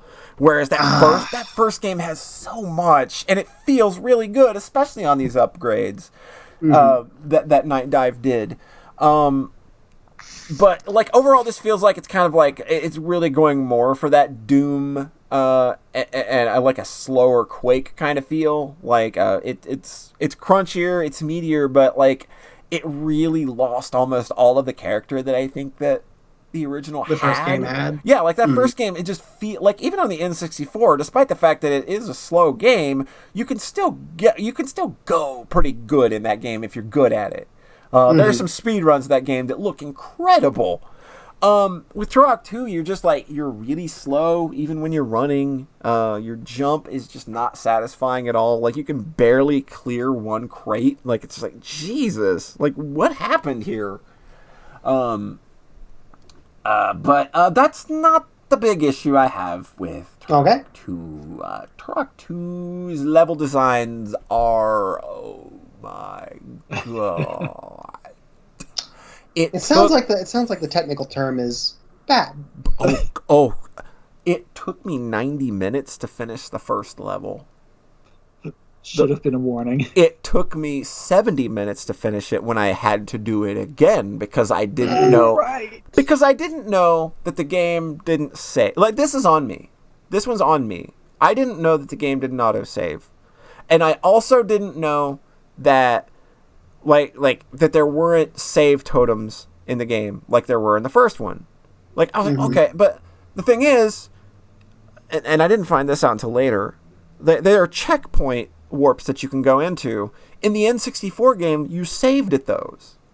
They took out the save option in this version. Oh, weird. So you can only manually save all the time. You can so if you're not making the save yourself, you're not saved. So I played the first level and a good part of the second level, come back the next day, whoops, I don't have a save file. So I had to replay all that shit again. So, but luckily it was more like good Turok fun, right? Oh, right, yeah. Well, you did it 20 minutes faster. That's a massive improvement. Oh, yeah. That big old PB right there for me. You replayed the first game immediately, so replaying this would still be a lot of fun. It was cake. And to be honest, it didn't bother me that much at first because it was like, okay, this game still feels okay. I'm having a good amount of fun. This game's really This weapon loadout rules. The enemies react a lot to the way that you're treating them. Like they did a lot of animation work to make sure that these enemies are very gored up in the way you want to gore them up. Like, you can blow their fucking arms off. This game has damage modeling in 1998. Like, that's kind of incredible. You can blow off their arms, blow off a fucking leg. Like, it's ridiculous. But the level designs, oh my god.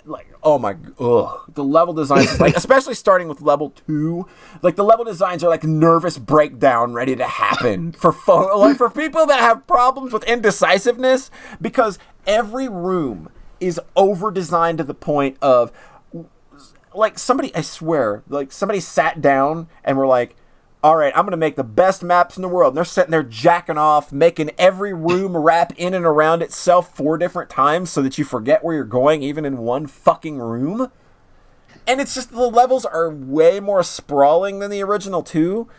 And the level design is so busy at all times. Like, you can't, like, in Turok 1, there's a lot of flat area and you can, like, see the world around you. It's not, like, your eyes are given a chance to breathe.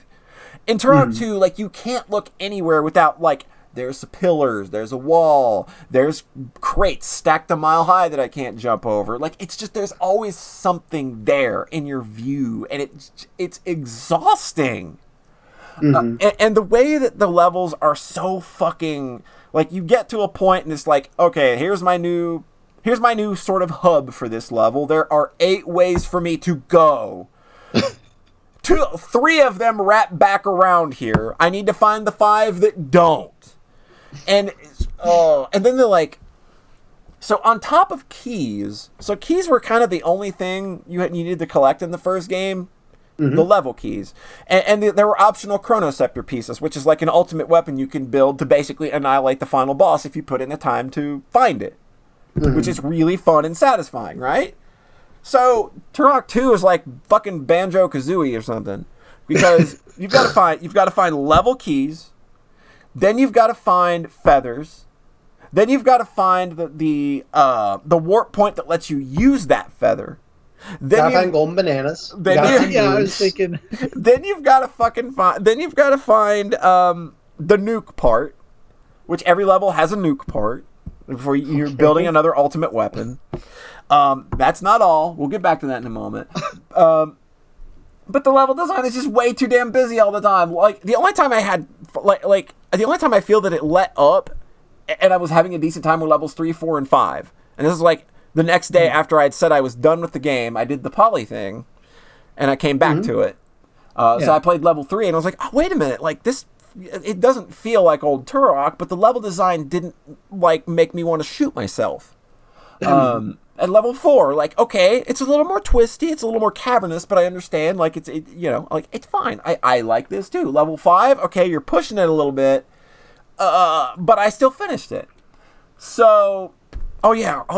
Back to collectibles. Yeah. Every level also has mission objectives that you need to complete. This was also not. This was also not in the original Turok. But yeah, like there are like, okay, like so along with finding all of that dumb shit, which is required, you have to find those items in order to finish the game. Oof. So it's like, okay, now you've got to find 4 things around the level and beat and destroy those. And now you've got to go rescue 5 people. So that all of that on top of all the collectibles, and if you get to the end of the fucking level and you get to the warp gate to go to the boss, and you haven't completed all those objectives, it just warps you back to the start of the level. Oh man. Because that's real unfortunate, isn't it? Boy, this sounds extremely like. Oh, people like Banjo-Kazooie and people like GoldenEye. That's it feels like those have collectibles. It feels like a reaction to what those games did. Definitely because I'm looking at the release dates for the games, and Turok 1 was like 6 months before GoldenEye. Yep. So then. And the then, objective thing specifically. Definitely that. And then Turok 2 was the year after that. But, like, the levels are designed in such a way, like, they feel mean-spirited. Like, it feels like it's very purposeful. It feels like they're very purposefully trying to make you not be able to find the objectives and the keys and the shit that you need.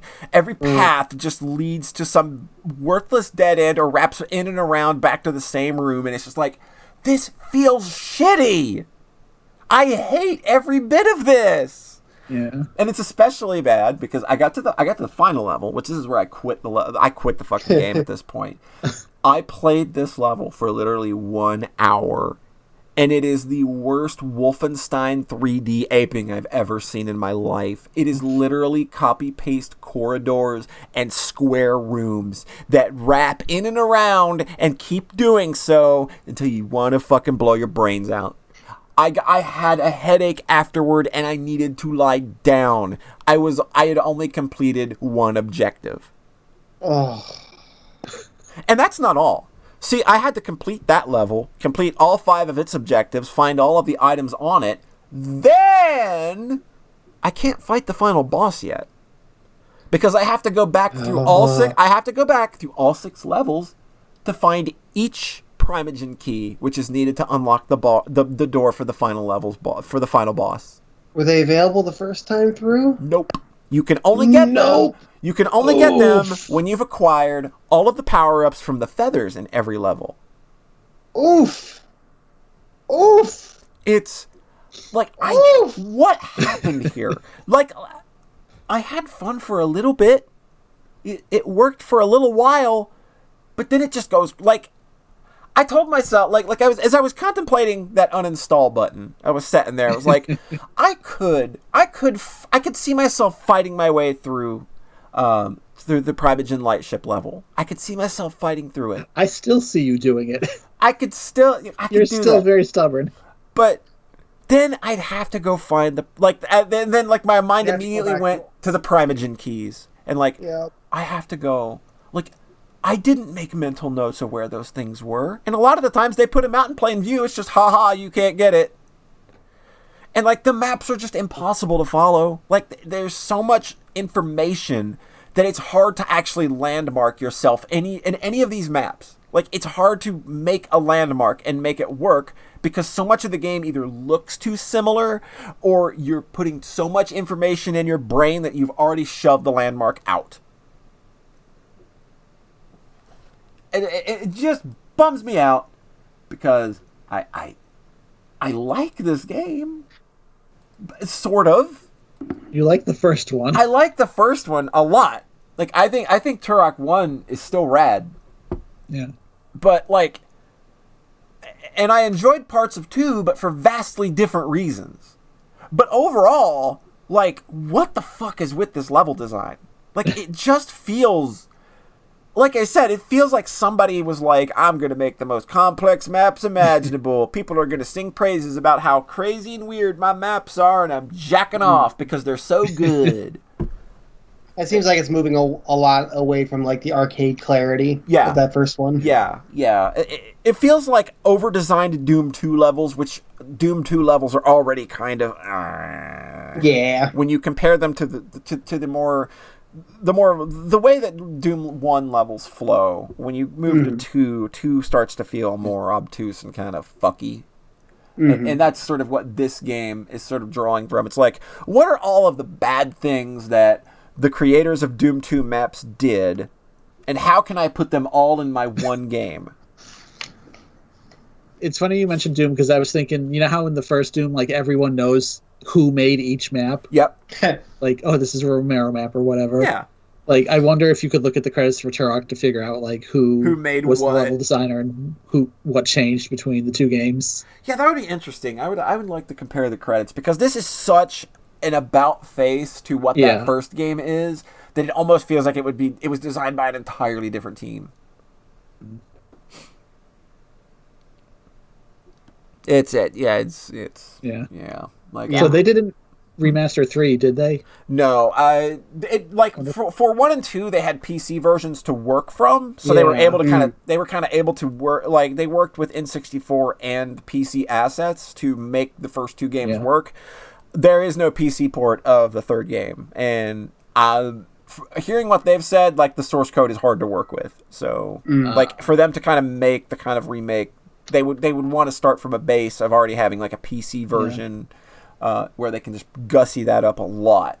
And again, these are super solid remakes. Like, the Turok 2 remake, like, again, it looks incredible. Cool. Like, they solved all of the issues about that game. Like, this game does not have slowdown that the N64 version does. And again, this is a very... This is... Sorry, are y'all hearing that? It's the 8 o'clock wooing. Oh, I did not hear a little bit. I heard a bit of the woo the last time we did. It's a good show of solidarity. John, are you going to go to the window and woo? Will you go to the window and woo for us, John? Woo! That's as much as I'm not... Now I hear the siren. I think a cop just does that every night as part of it. As part of the wooing? Shut up. As part of our communal woo. Yeah, I don't like it. Yeah. I like the wooing. I don't like the cop. Well, nobody fucking likes cops. Fuck cops. Obviously. Except for Flint. He's like, me too. Me too, guys. Can I be part of it? And then they flash the lights on and off too. All right, continue, Papa. So as it stands, Turok 2 is an impressive N64 game. When you consider, like, what that game is and you see that game in motion on the N64, it's kind of incredible that it happened. But just...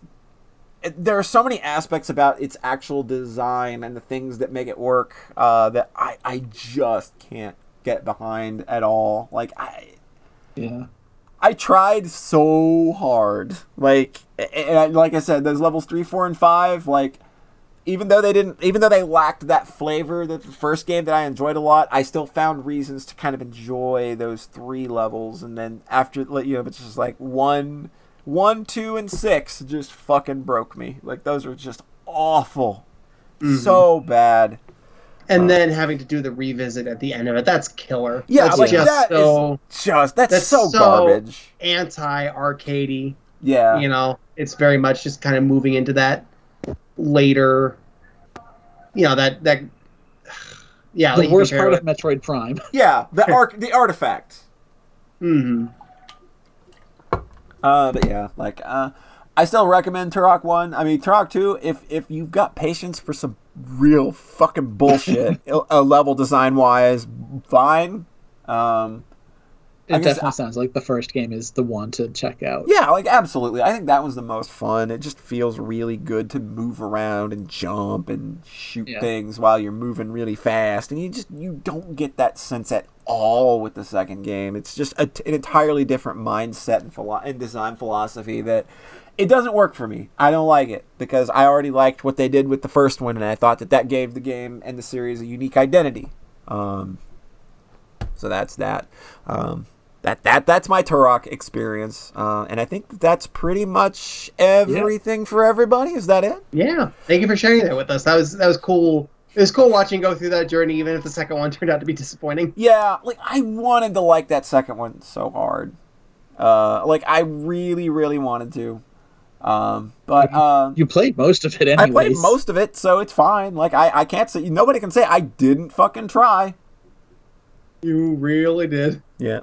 So I want to thank everybody for coming out again for these. It's always a pleasure to have an audience. Everybody kind of bounce off of giving us your time on a Sunday evening when you could probably be doing something way more fun instead of listening to us idiots blabber. It always means a lot that you all stop by, and of course, thank you for the support in the bits and the subs. Is always appreciated. And remember, May 10th. Yes. We need your Game of the Decade lists by May 10th. If you need information on how to do that, head on over to our site, check the forums.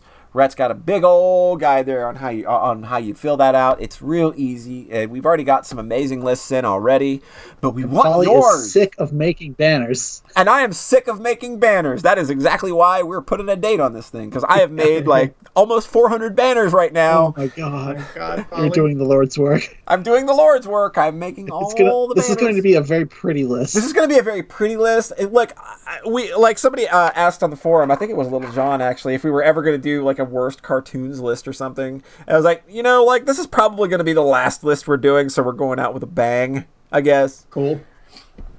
I think personally I wouldn't want to do a worst list at this point. Yeah, I don't want to focus on positivity. I'm kind of done putting negativity into the world right now. Just that ain't my steez. Yeah. Yeah, but May 10th is when we want your final lists in. It'll be real great. We promise you, we will start getting that thing put together. It'll probably take us a bit to get the final results together, but we're going to do a podcast. It's going to take me a bit. Yeah, but we're gonna do a podcast for the final part of the lists reveal, so that we actually do a fun countdown to the actual game of the decade, which will be really fun. I think that's gonna be a really fun live show to be at, but it'll also be archived too, so don't worry about that. John Thayer, where can our internet friends find you? farawaytimes.itch.io. And Rhett? Gelderfell Island on Animal Crossing. Do you have a dodo code or anything? Those dodo codes expire, so no. Oh, right. I don't know how it works. If you disconnect for any reason, you need a new one. It's the fantastic. It's the worst. It's really good Nintendo design, right? I had a 20-minute experience trying to get to somebody's island to sell turnips, and it was fucking miserable. But I made $2 million, so. I like last time where Polly was like, I don't know why you're thinking it's this numbers go up game. No, it's not really that. And then the 2 weeks straight of that's all I got my turnips and I sold them for the stocks and I sold them for 15 bells and I got 200 per turnip back. But no, my turnips went bad. So I couldn't sell them. That's you listening to everybody. I haven't had turnips go bad. All I did was get 2 million bells so that I could move some bridges and houses around. The bridges are so fucking expensive. They're like 200,000. Jesus Christ! You gotta bend the world to your will. Yeah. Rhett. Change it. Destroy it. Now that I have money, I can bury. Every day I can bury 99,000 bells and make a bell tree. Jesus. And then it pays out, so I don't have to do the onion shit anymore. You can get more numbers, so you can change your resources, so you can get a nicer village. My favorite part of this Animal Crossing bullshit is for weeks people have been trying to figure out what the prerequisites are for the store upgrade. And there have been all of these really fun prerequisites thrown around, like you need to spend this much, you need to blah blah blah. It needs to be a Tuesday. You need to scratch your butthole. All this dumb shit. It's like, oh no, you just need to play for 30 days. You time traveled, you pieces of shit. Everybody that had it fucking time traveled and acting like they hadn't the whole time. You'd exposed a whole bunch of fucking cheaters. We see you, motherfuckers. Oh, that's good. We see all you motherfuckers. I laughed so hard. I had such a healthy gut laugh when I saw that this morning. It was just wait 30 fucking days. You little fucking babies. You can't wait 30 fucking days. Oh, that's so good. Because the game hasn't been out 30 days as of, Yeah, it's right funny. now. Like everybody I've seen streaming this game acting like they're way too good to time travel, but they got that store upgrade. Big ol' thinky dinky. It's a very slow game at the start. Don't justify them. You cheated not only the game, but yourself. And remember, we are the podcast that loves you. We are the only ones that love you. Thank y'all for coming out. It's been a pleasure. It's been a great time. Let me see who's streaming and who I can shoot you on over to help spread this love around, because we got a nice chat room full of people. Y'all are looking for something to watch, and I you know what? My good pal After Five is playing Resident Evil 3 remake. And he's a crybaby, so it's really fun to watch him poop his pants. He even has a song about pooping his pants. Can you believe that? He's gonna poop his pants. Excellent. So I'm gonna shoot you all on over there. Be sure to say hi, and all that fun stuff. As soon as I remember what the command for that is, we will do that. So we'll catch y'all next time. Turok for the Game Boy. Turok for the Game Boy. We'll be playing next. Everybody play it. We're gonna do a pop quiz about it. Our weekly games club where we all play the same game. Yes, we do that all the time. Later, everybody. Bye.